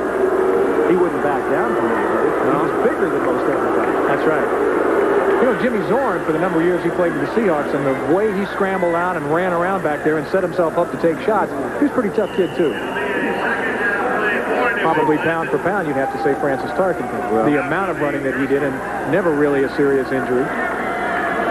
So there's a look at Harold Smith. The personal foul assessed. 2nd down and 4 now. Gardner, the motion man. And Smith throwing near side, and the completion to Gardner. And that's a first down for the New England Steamrollers. Morrison and Washington were both over there. I'm surprised as we talk about the New England Steamrollers, and we look at them tonight. Maybe Pirelli, when we asked him today about calling the plays, maybe it's something he wishes he'd done earlier in the season now. Because I know, having been a quarterback himself, I'm sure you love to call your own plays, but in the scheme of things here, I think maybe he's hit on something. Well, sure, and even though the offense is fairly simple, there's not a whole lot of things you can do out here offensively. It's just one of those pressures that the quarterback has to take care of. If you take it off his shoulders, it's easier. 1st and 10, Smith with time. Pass nearly picked off. Sanders was the man there, and another penalty flag is down. And I'll tell you what, Smith is being calmed down in the backfield by Sylvester Bembury. He comes back and says, hey, big fella, let us take care of all that grabbing and holding and fighting and slugging and stuff. All that fun stuff that makes football great. Penalty's going to be against the New York Personal Knights. foul, roughing the passer, number 65, White. We can't... Quentin Knight, who was involved in the scuffle a couple of minutes ago, and again, as we've been telling you, the top sacker on this New York team, maybe that's one of the reasons he's the top sacker. He just keeps fighting till after the whistle blows. Well, they've got 1:33 left to go in the third. No scoring so far in this third quarter. Smith running out of room. And there was an interesting situation that developed right there for the New England Steamrollers because some indecision by Tony Slayton. The pass was overthrown, and Slayton stopped and looked up to see if the ball would come off the screen. It wasn't quite as high. And now another confrontation. Grandy, number 60 for New York, and 68 for the Steamrollers, Sylvester Bembry. And we've mentioned on several occasions so far about the players being fined for fighting. And we'll tell you again, it's a $100 fine. That fighting won't be tolerated, but we don't know if Smith has indeed been fined $100, being assessed with that personal foul a few minutes ago. Yeah, that's going to be something probably after the reviews of the films, after the game is over. Officials don't like to do anything in the heat of the moment. So now guys are going to talk it over a little bit. On the one side, Harold Smith and Johnny Shepard on the other, talking about it, saying, come on, guys, let's just play football here. Shepard's probably bringing them together and say, hey, guys, you know, we don't make a lot of money here. And, you know, this got this $100 fine thing. And I just figured out we could all be in a lot of trouble. You know? That's right. I've got rent to pay. And, you know, Shepard is an interesting one to be telling not to fight because he may be pound for pound the meanest guy on this New York team, yet he seems to be in complete control of himself out there. 2nd and 10. Less than a minute to go in the third now. And Smith is in trouble. Oh, and he is slammed down. And look at, I'll tell you what, those defensive linemen, Quentin Knight, a little showboat action. Well, you know, they outlawed that in the other league. Well, you know, but let him, sure. I mean, he made a big play. Give him an opportunity. Hey, if an offensive player can showboat, why can't a defensive? That's right. Sylvester Bembry looking for some place to crawl into and pull the grass up over him because, I'll tell you, Quentin just blowing right past him and making the play. 6 foot, 265. And time running out here in the third quarter. And I've got to venture a guess, this is probably the first quarter of football ever in arena football where both teams failed to score. Probably a pretty good guess. I'd buy that. All right, we'll check it out. We're going to go to the final 15 here with New England looking for their first win of the year and leading 21-7.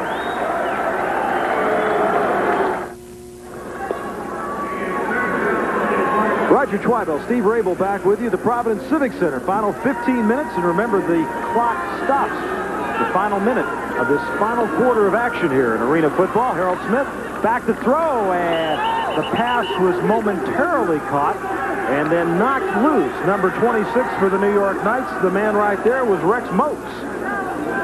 And that'll present a 4th down situation now. And what you don't see in this replay is the fact that going to the ground was Harold Smith, the quarterback, and he has taken some nasty shots.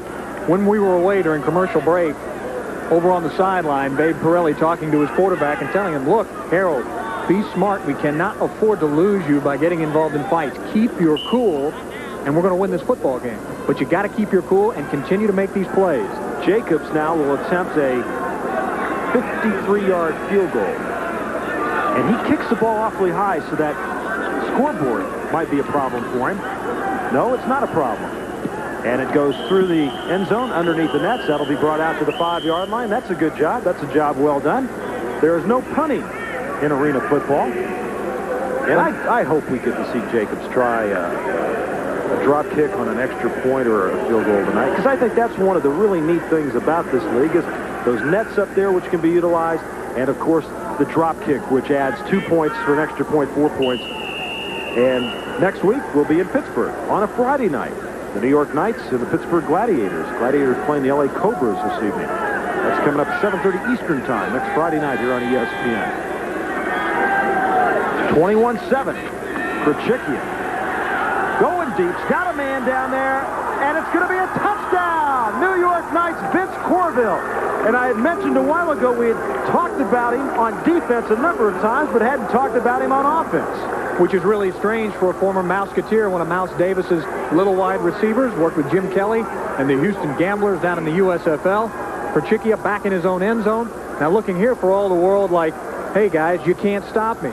This is what they've been trying to do all night, is get somebody deep. Two defenders back there, but Corville slips right between them, makes the big catch, hangs on in the end zone. I think he's a little bit too tired to even dance right now, but again, 21-13, going for the extra point now is New York, and New York right back in the game. 45 yards in the touchdown pass, and that's vintage for Krzyzewski. That's the way he loves him. Point after is no good. Hits the middle upright and bounces out. Remember, it's only 9 feet wide back there. Let's take a look at Krzyzewski again. This is the game he loves to play. Just drop it deep, tee it high, and let it fly. End-to-end football reminds me of Raider football, where they like to stretch that offense, stretch that team all the way downfield. So Vince Corville with the touchdown. It's 21-13 now. New England with the lead. Even using them in your left hand, these new Wiss offset snips will give you twice the leverage of ordinary snips in your right hand. And because of their offset blade design, give you more control by actually pushing the metal out of your way. So more of your energy goes to work instead of going to waste. Wiss offset snips from Cooper Tools, the difference between work and workmanship. Oh, the New York Knights are back in this thing. 21-13 they trail. We're just underway, fourth quarter from the Civic Center in Providence, Rhode Island. The Knights 1-2 on the young season. The New England Steamrollers looking for their first victory, 0-3. Cradaville, who missed the extra point, and that could loom large here.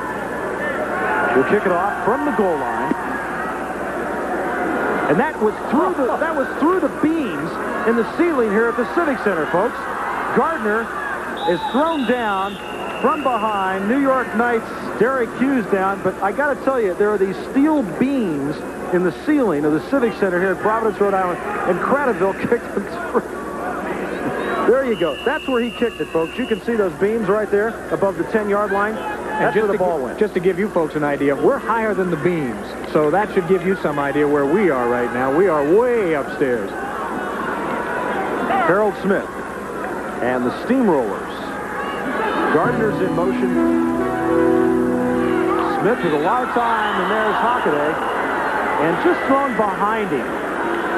That was really a tough ball to catch. It was 6'4", and it was behind him and below his waist. Yeah, but, you know, he knows as he walks back to the huddle, his head's down a little bit. He says, man, I should have had that. As a receiver, you get into this mindset that anytime the ball touches your hand, and he's saying, boy, oh boy, just give me one more chance. Let me out there. Last week I caught 7. I haven't done very much tonight. I've caught a touchdown, but I haven't been that involved. You get used to it when you're a receiver like that. You get used to catching 5, 6, 7 balls a game. I never experienced that. Well, I didn't know if you were speaking from experience. No, certainly not. Or just dreams. Smith, he's got Gardner. Oh, and right into the boards. And, folks, that's the price you pay when you're a receiver in arena football. I think Gardner's saying, hey, I was on my way out of bounds anyway. Corville is playing a great defensive game. He really is. He's looking to pick up the Iron Man award. He wants a couple of pizzas. Let's take a look at it again. Now, there's the pass. He makes a catch. He knows he's going to get hit. Yeah, he's out of bounds. Well, it was pretty close. I mean, one step away from being a little bit late with the forearm. More so, I think, the problem there, the forearm to the head, as opposed to being a little late with the shot. 6 inches of padding on the boards here. And Hockaday should have caught that. That was a little low, folks, but it did hit his hands, and he should have caught it. Now, that was a 3rd down situation and 4. So now Babe Pirelli with a big decision here. It's 4th down and 4, the ball at their 19-yard line. And this former teammate of Herschel Walker down at the University of Washington, University of Georgia, Jim Hockaday, kind of talking to himself now. And Babe Pirelli talking to himself a little bit. He told us this morning, he says, if I had to pick somebody who maybe is the best all-around kid on this team, he said it was Hockaday. You can put So Smith will set it down at the 11-yard line. Make it a 47-yard attempt. High snap. Jacobs got plenty on it. No, goodness sake, I can't believe what it hit. There's a wire that's hanging down from the rafters, and it hit that wire, and Jacobs can just shake his head and say, what are you going to do? That's what it hit, folks. Can you believe that? I think and I want to tell you, he had that thing had a chance. Oh, yeah. I'm not sure about the direction. You can't tell because it's so narrow. But the trapeze wire, when the circus comes to town, knocks down Jacobs' shot and a field goal from, I'm talking about, a long way off. Look at this. High in the screen now. Bing. There. Hits it and drops almost straight down. What a bad break. What a bad break for the New England Steamrollers. Hey, that's the name of this game, though, is breaks. And that's one of the things that has bothered New England. But you got stuff hanging from the ceiling. Hey, come on. Coaches will tell you, they will see things that they have never seen before in football happen during the course of one of these games. Well, all of a sudden, the New York Knights, with over 10 minutes to go, and trailing by 8, and the ball at the 20-yard line are in good shape. And Jim Krochickia from the sawed-off shotgun. Sawed-off shotgun. Well, it's a short field. Yes. And a good stick over on the far side. 27 is Tony Slayton from Texas A&M. This kid was a blue-chip prospect coming out of high school. Went to high school in Georgia. He was a sprinter down there. Yeah. Comes out of Georgia. Georgia turns out some pretty good football players. They do. Went to Texas A&M. Now he's here playing for the Steamrollers. How did the Aggies get him out from underneath the Bulldogs and the Yellow Jackets? Well, you're right. That is a good question.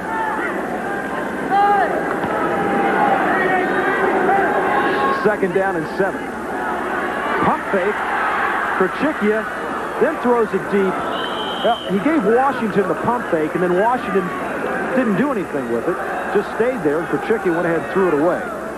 Yeah, the idea is when you give a pump fake, as a receiver, you're hoping that when you see that pump fake, the defender is going to bite on it. You can turn upfield and maybe make the catch deep.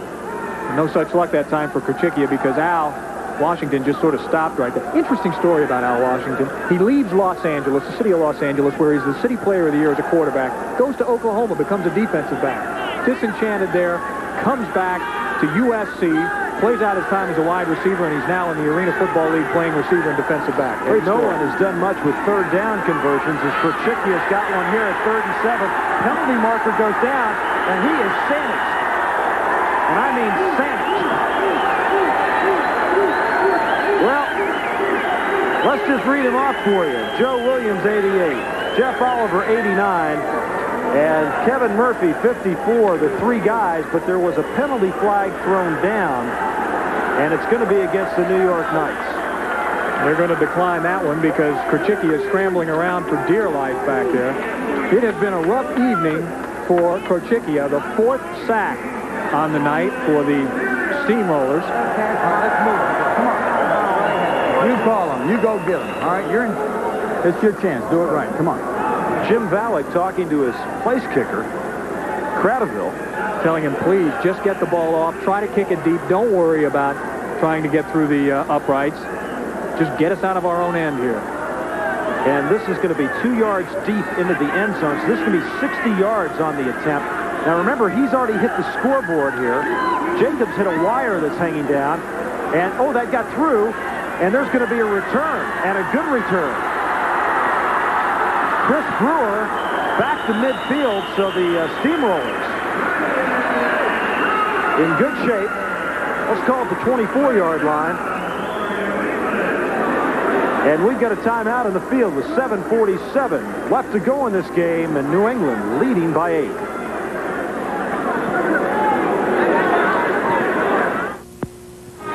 Airport, please. I've got a 9 a.m. flight. No problem. Good. What airline? Alaska.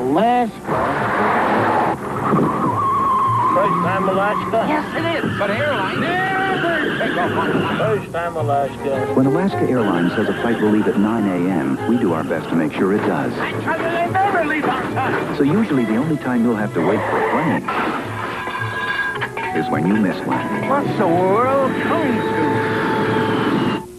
ESPN is now the proud home of Motor Week Illustrated, America's first and foremost weekly racing news show.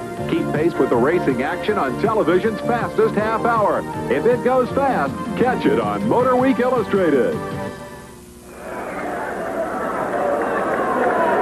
This is a lesson all quarterbacks should learn. Don't hit an opposing player with his helmet on with your bare hand, because Harold Smith, who's had a great night, has got that right hand taped up, maybe a jam thumb, and he's over on the sidelines trying to see if he can throw. Meanwhile, number 7, Paul Williams from Tarleton State in Texas has checked into the game. He played with the Oilers, the Houston Oilers, that is, during their replacement games last season. So this young man had professional experience, but not a whole lot, none out here tonight, and not a whole lot during the course of the season.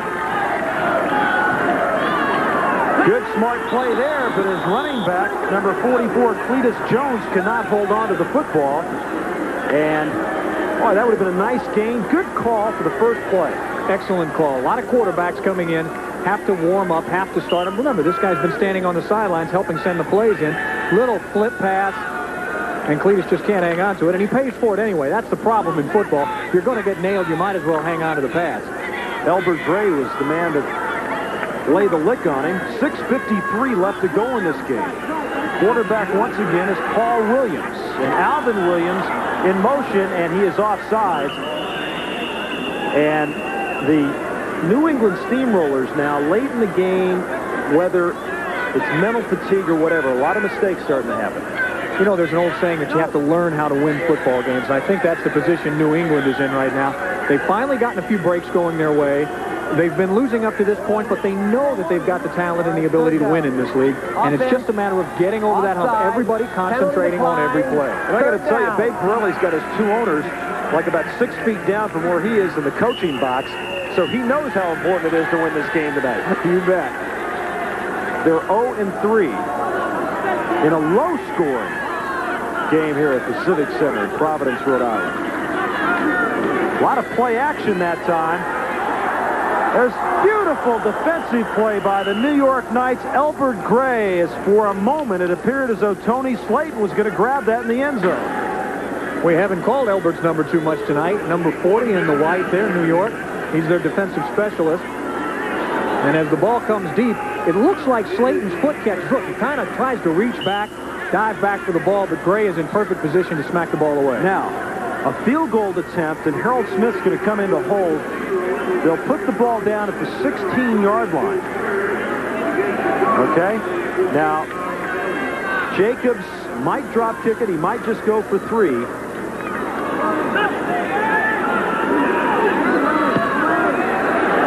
42 yards. He got it.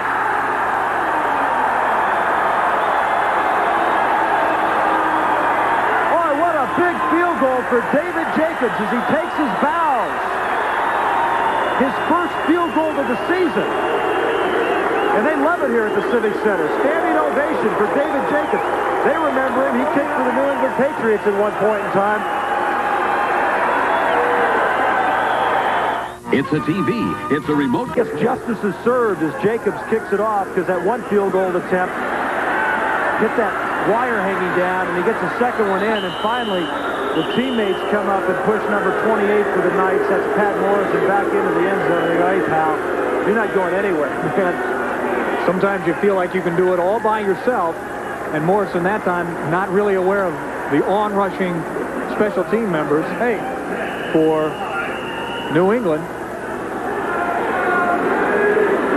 And now the clock is at 5 minutes and 20 seconds left to go in this game. And all of a sudden, the New York Knights now down by 11. So that changes things dramatically. Oh, yeah, Jacobs is getting the congratulations of his teammates over there. He's just such a great guy, too. We were standing down there preparing for the interview, and fans were screaming at him and cheering him on. They just love him here. Krochickia. Love lady. Get lucky now. I mean, he was running downfield. He says, well, maybe I'll turn around and see. Oh, there's the ball. Yeah. Check your other pocket, Edwin. That, if I'm not mistaken, is that Edwin's first catch on the evening? I believe it is. We have yet to call his number, and he's one of the top receivers for this New York team. Played with Krochickia when they were with the Giants replacement team, by the way, last year, so they do know each other quite well. You know, you get some injuries, and things get out of whack. People kind of get in different spots. They have to fill in different, maybe play a little more defense and offense. 4:24 left to go, 24-13. New England leads New York. Krochickia is going to be dumped. 51 is in there. Steve O'Malley. And Krochickia, for the 5th time tonight, is sacked. And with 4 minutes to go, the New England fans can smell their first victory of the year as Krochickia here.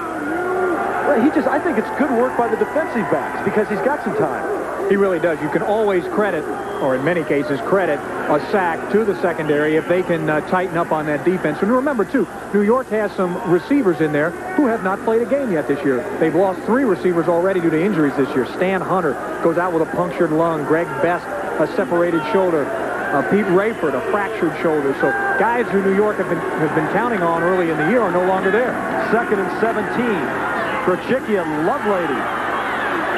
Once again. And that's to the 19. And a personal foul. And, man, you hate to see that. Especially from an offensive player.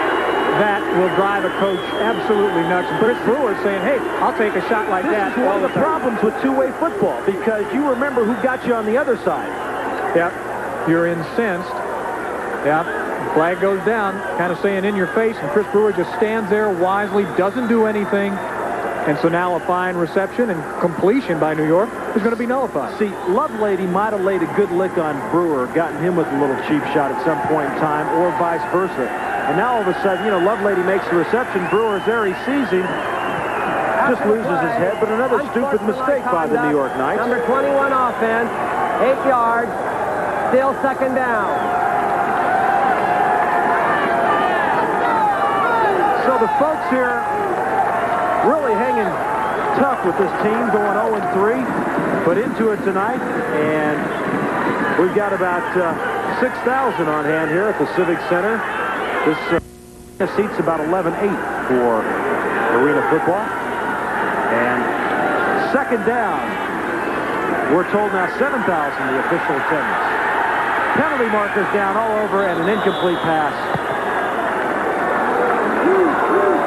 I think you're going to get a hold on New York, perhaps. I'll tell you, Steamrollers number 51, Steve O'Malley, did just an incredible shot into the wall. But let's watch it from the end zone now. Number 82 in the white, that's Alec Gibson from Illinois. Well, I mean, he's got a hold of everything he can grab right there. He did everything but grab him by the ankles and throw him down. Hold. In fact, he will just about throw him down there. Yeah, you used to know about that as an offensive lineman. I was on roller skates. I see. I didn't know about any of that stuff. I was backpedaling too fast. New York is playing New England's kind of game from the last 3 weeks. Penalties, turnovers, just bad decisions, and Jim Ballack is beside himself. I'll tell you, it's not going to get any better next week against Pittsburgh. Oh my. 10 for 52. But that comes from a lot of players who are playing for the first time. A lot of people haven't played together. As Krochickia has taken his lumps. 3rd and 14.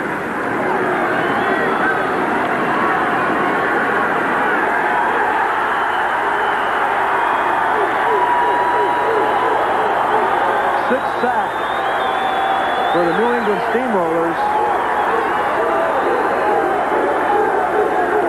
And there's not much that Krochickia can do but just drop back there, hope he gets some protection, and when he doesn't, be prepared to get hit. There's O'Malley in there. There's 68, Sylvester Bembry. It has been a long night for Jim Krochickia. And the clock will run. It's under 2 minutes now. And remember, the final minute will stop for incomplete passes. Both teams still with 3 timeouts. So Cradaville will try to get it down into the end zone. Chris Brewer is stationed down there. And he really hooks it up in the stands that time. Well, if you remember in the first half, Cradaville was kicking from our left and kicked it up into the stands in front of us, so it only makes sense that he would hook it off to the other side. Well, folks, if he was a golfer, he'd have shot about an 89 today because he's been out of bounds about 4 times. 24-13. New England has the football in New York territory at the 21-yard line. Williams is still in at quarterback. And with the clock running, 1 minute and 10 seconds left to go.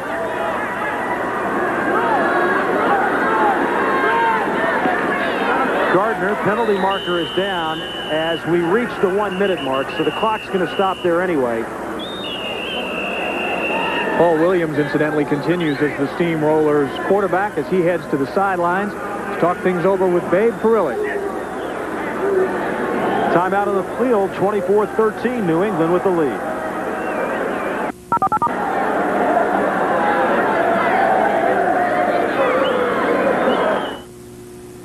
Chairman of the New England Steamrollers, Bob Andreoli, telling Babe Perilli, they still got to score twice to beat us.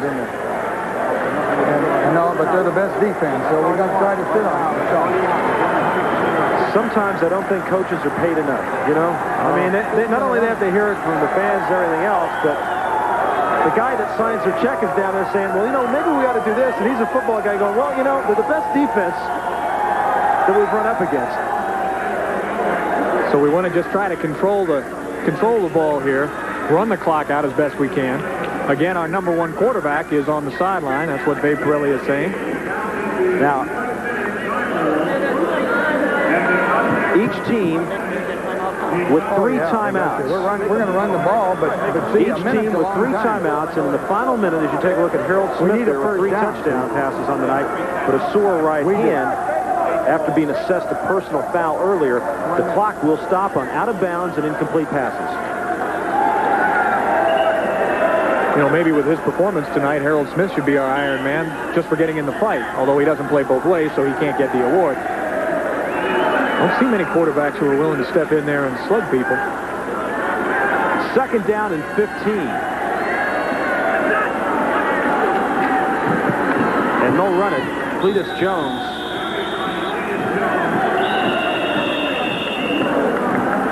And a timeout is called by the New York Knights. Jim Valek, he's going to have to go back to New York and try maybe a few more players out and see if they can get things together. They have scored, folks, a total of 20 points in arena football in the last 8 quarters, and we'll be seeing him next week against the Pittsburgh Gladiators, a team that just a couple weeks ago scored 82 points against this New England Steamroller team. And there's Babe Perilli and the backup quarterback, Paul Williams, from Tarleton State down in Texas. Young man wants to attend medical school when his football days are over. Yeah, he likes karate and music. Yeah, and wants to attend medical school. Yeah. It's an interesting combination. Well, maybe he'll be a foot doctor. Perhaps. If he learns how to take care of hands and wrists, he can help the guy that's in front of him get better for next week's game. 3rd down and 15, so maybe Jacobs will get a try for a drop kick.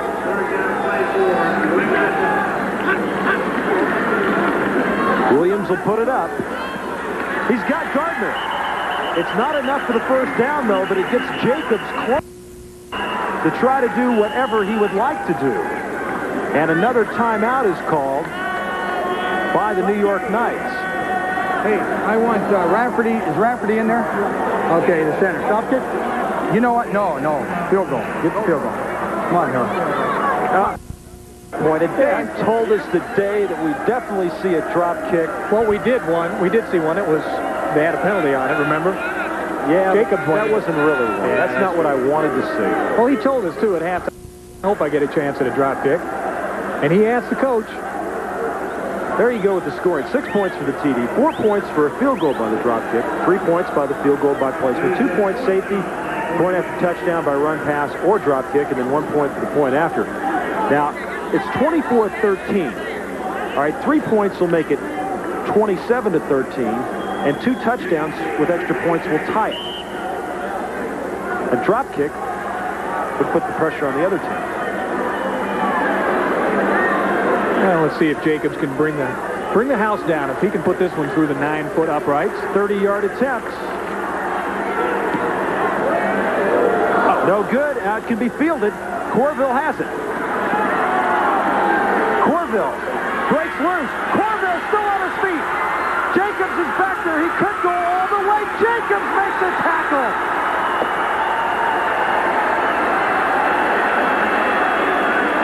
But Jacobs stays on the ground. He's hurt. He is hurt. Looks like he got the wind knocked out of him. He's on his knees. Now, look at, folks, 30 seconds left to go here. 30 seconds left to go.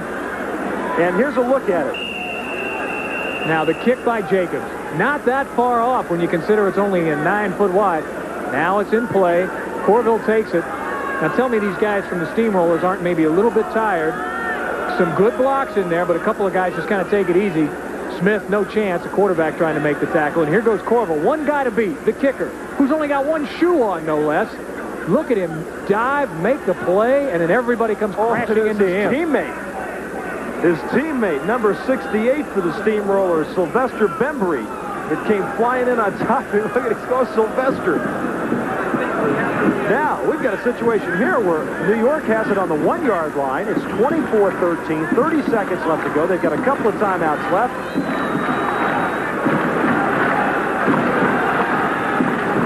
One more time. Who said kickers are one-dimensional players? That's right. Jacobs really got on his horse to make this play. Grabbed on to just whatever little piece of material he could on the jersey. Now here comes Bembry, all 260 pounds of him. Dives right into the pile, and that landed right on Dave Jacobs' gut. And a pretty skinny little gut it is, too. I mean, he's not a big guy. Jacobs is only 160 pounds. Maybe. With his mustache. Well, it looks like a little more than just the wind knocked out of him now. He's been down on that ground a long time. 30 seconds remain. 24-13.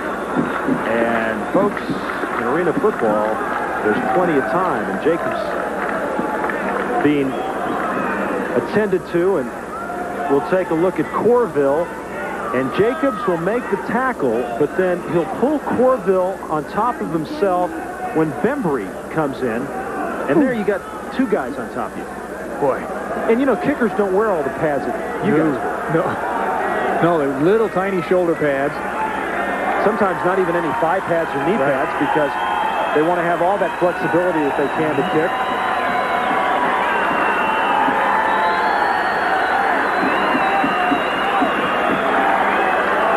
And the crowd favorite here tonight. It's a big hand from the fans.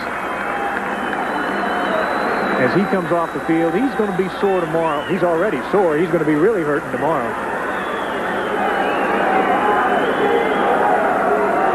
So Jacobs has been a big factor here. He's had 3 extra points. He's had a field goal. He's accounted for 6 points. And that field goal looms very large at this moment. 24-13. Here come the Knights. And a new quarterback is in there, Stan Yagello. They call him Yags. He played last week. And the handoff up the middle, and they don't get it. And remember, this is where New York has had more problems than anybody else in the Arena Football League, and that is scoring from inside their own 5-yard line. Okay, I'm going to call 2 quarterbacks in a row. Yeah, Sneak it to the right. Well, sneak it away from the nose guard. Well, you know, try to read him. That's our last time out. Yeah. Okay. You call it one way or the other, though, the sneak? Yeah. That formation looks like it was better to the left. Yeah, but he's coming left. He came that way. Okay, so I'll take it left again. Take it left. So Yagello is in there at quarterback. Now, we haven't heard if Krachicki is injured or if they just want to maybe hold him out on this series and try to save him. Now, they're out of timeouts according to our figures. And there are 25 seconds left to go. Now, the clock stops on incomplete passes and out of bounds. There's Krachicki. They're going to sneak it. You heard Ballack told him to go to his right. He said go to the left. And they've taken the football away. It's loose. And the Steamrollers come up with it. And the heartache continues for New York. Inside their own 5-yard line. They tried to throw 4 passes last week. Could not score. They try a sneak this week. Yagello could not hang on to it. And it's going the other way. They're calling it a fumble.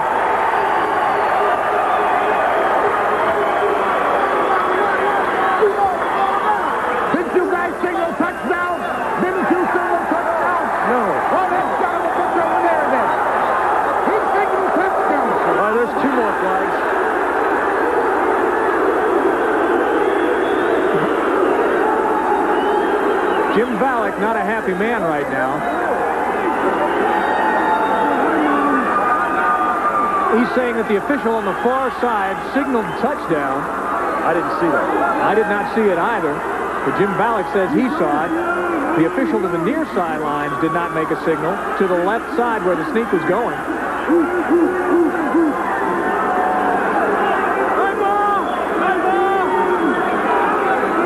Let's take a look. Yagello on the sneak. He's in the middle of all that mess. Somewhere the ball comes popping out. There it is.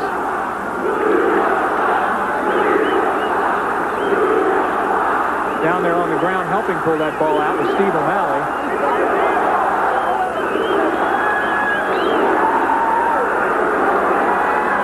Earl Sorgan heading back out onto the field. Ballack says, go ask him. Go ask the other official. He signaled touchdown. But I don't think Burrow's going to let that affect him. Now he goes asks.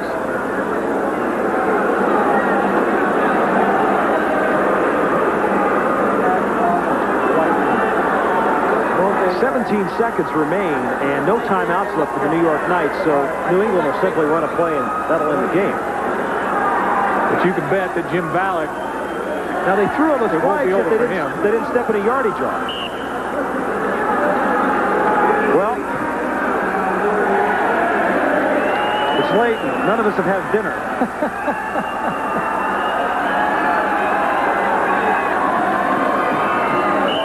And Williams just falls in the football, and the clock will wind down, and the New England Steamrollers will win their first game of the year in arena football.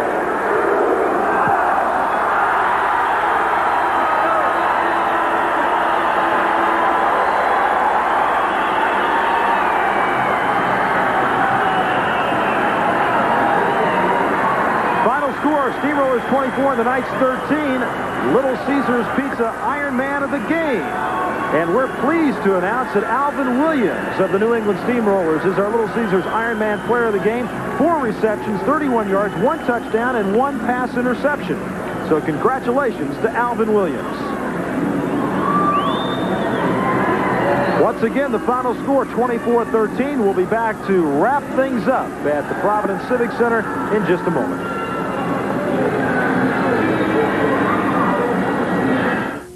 Don't I get 2 pizzas for the price of 1? Don't think of it as 1 pizza. Think of it as 1 pizza and 1 box. What am I going to do with a box? Ever hear of origami?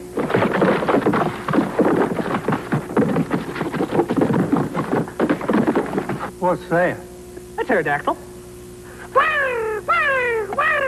A what? At Little Caesars, you never get just 1 pizza. You get pizza. 2 great pizzas for 1 low price. Budweiser and Bud Light join with USA Today to give baseball fans something new. Now, for the first time, you can also pick up an official All-Star fan ballot free wherever you pick up Bud or Bud Light.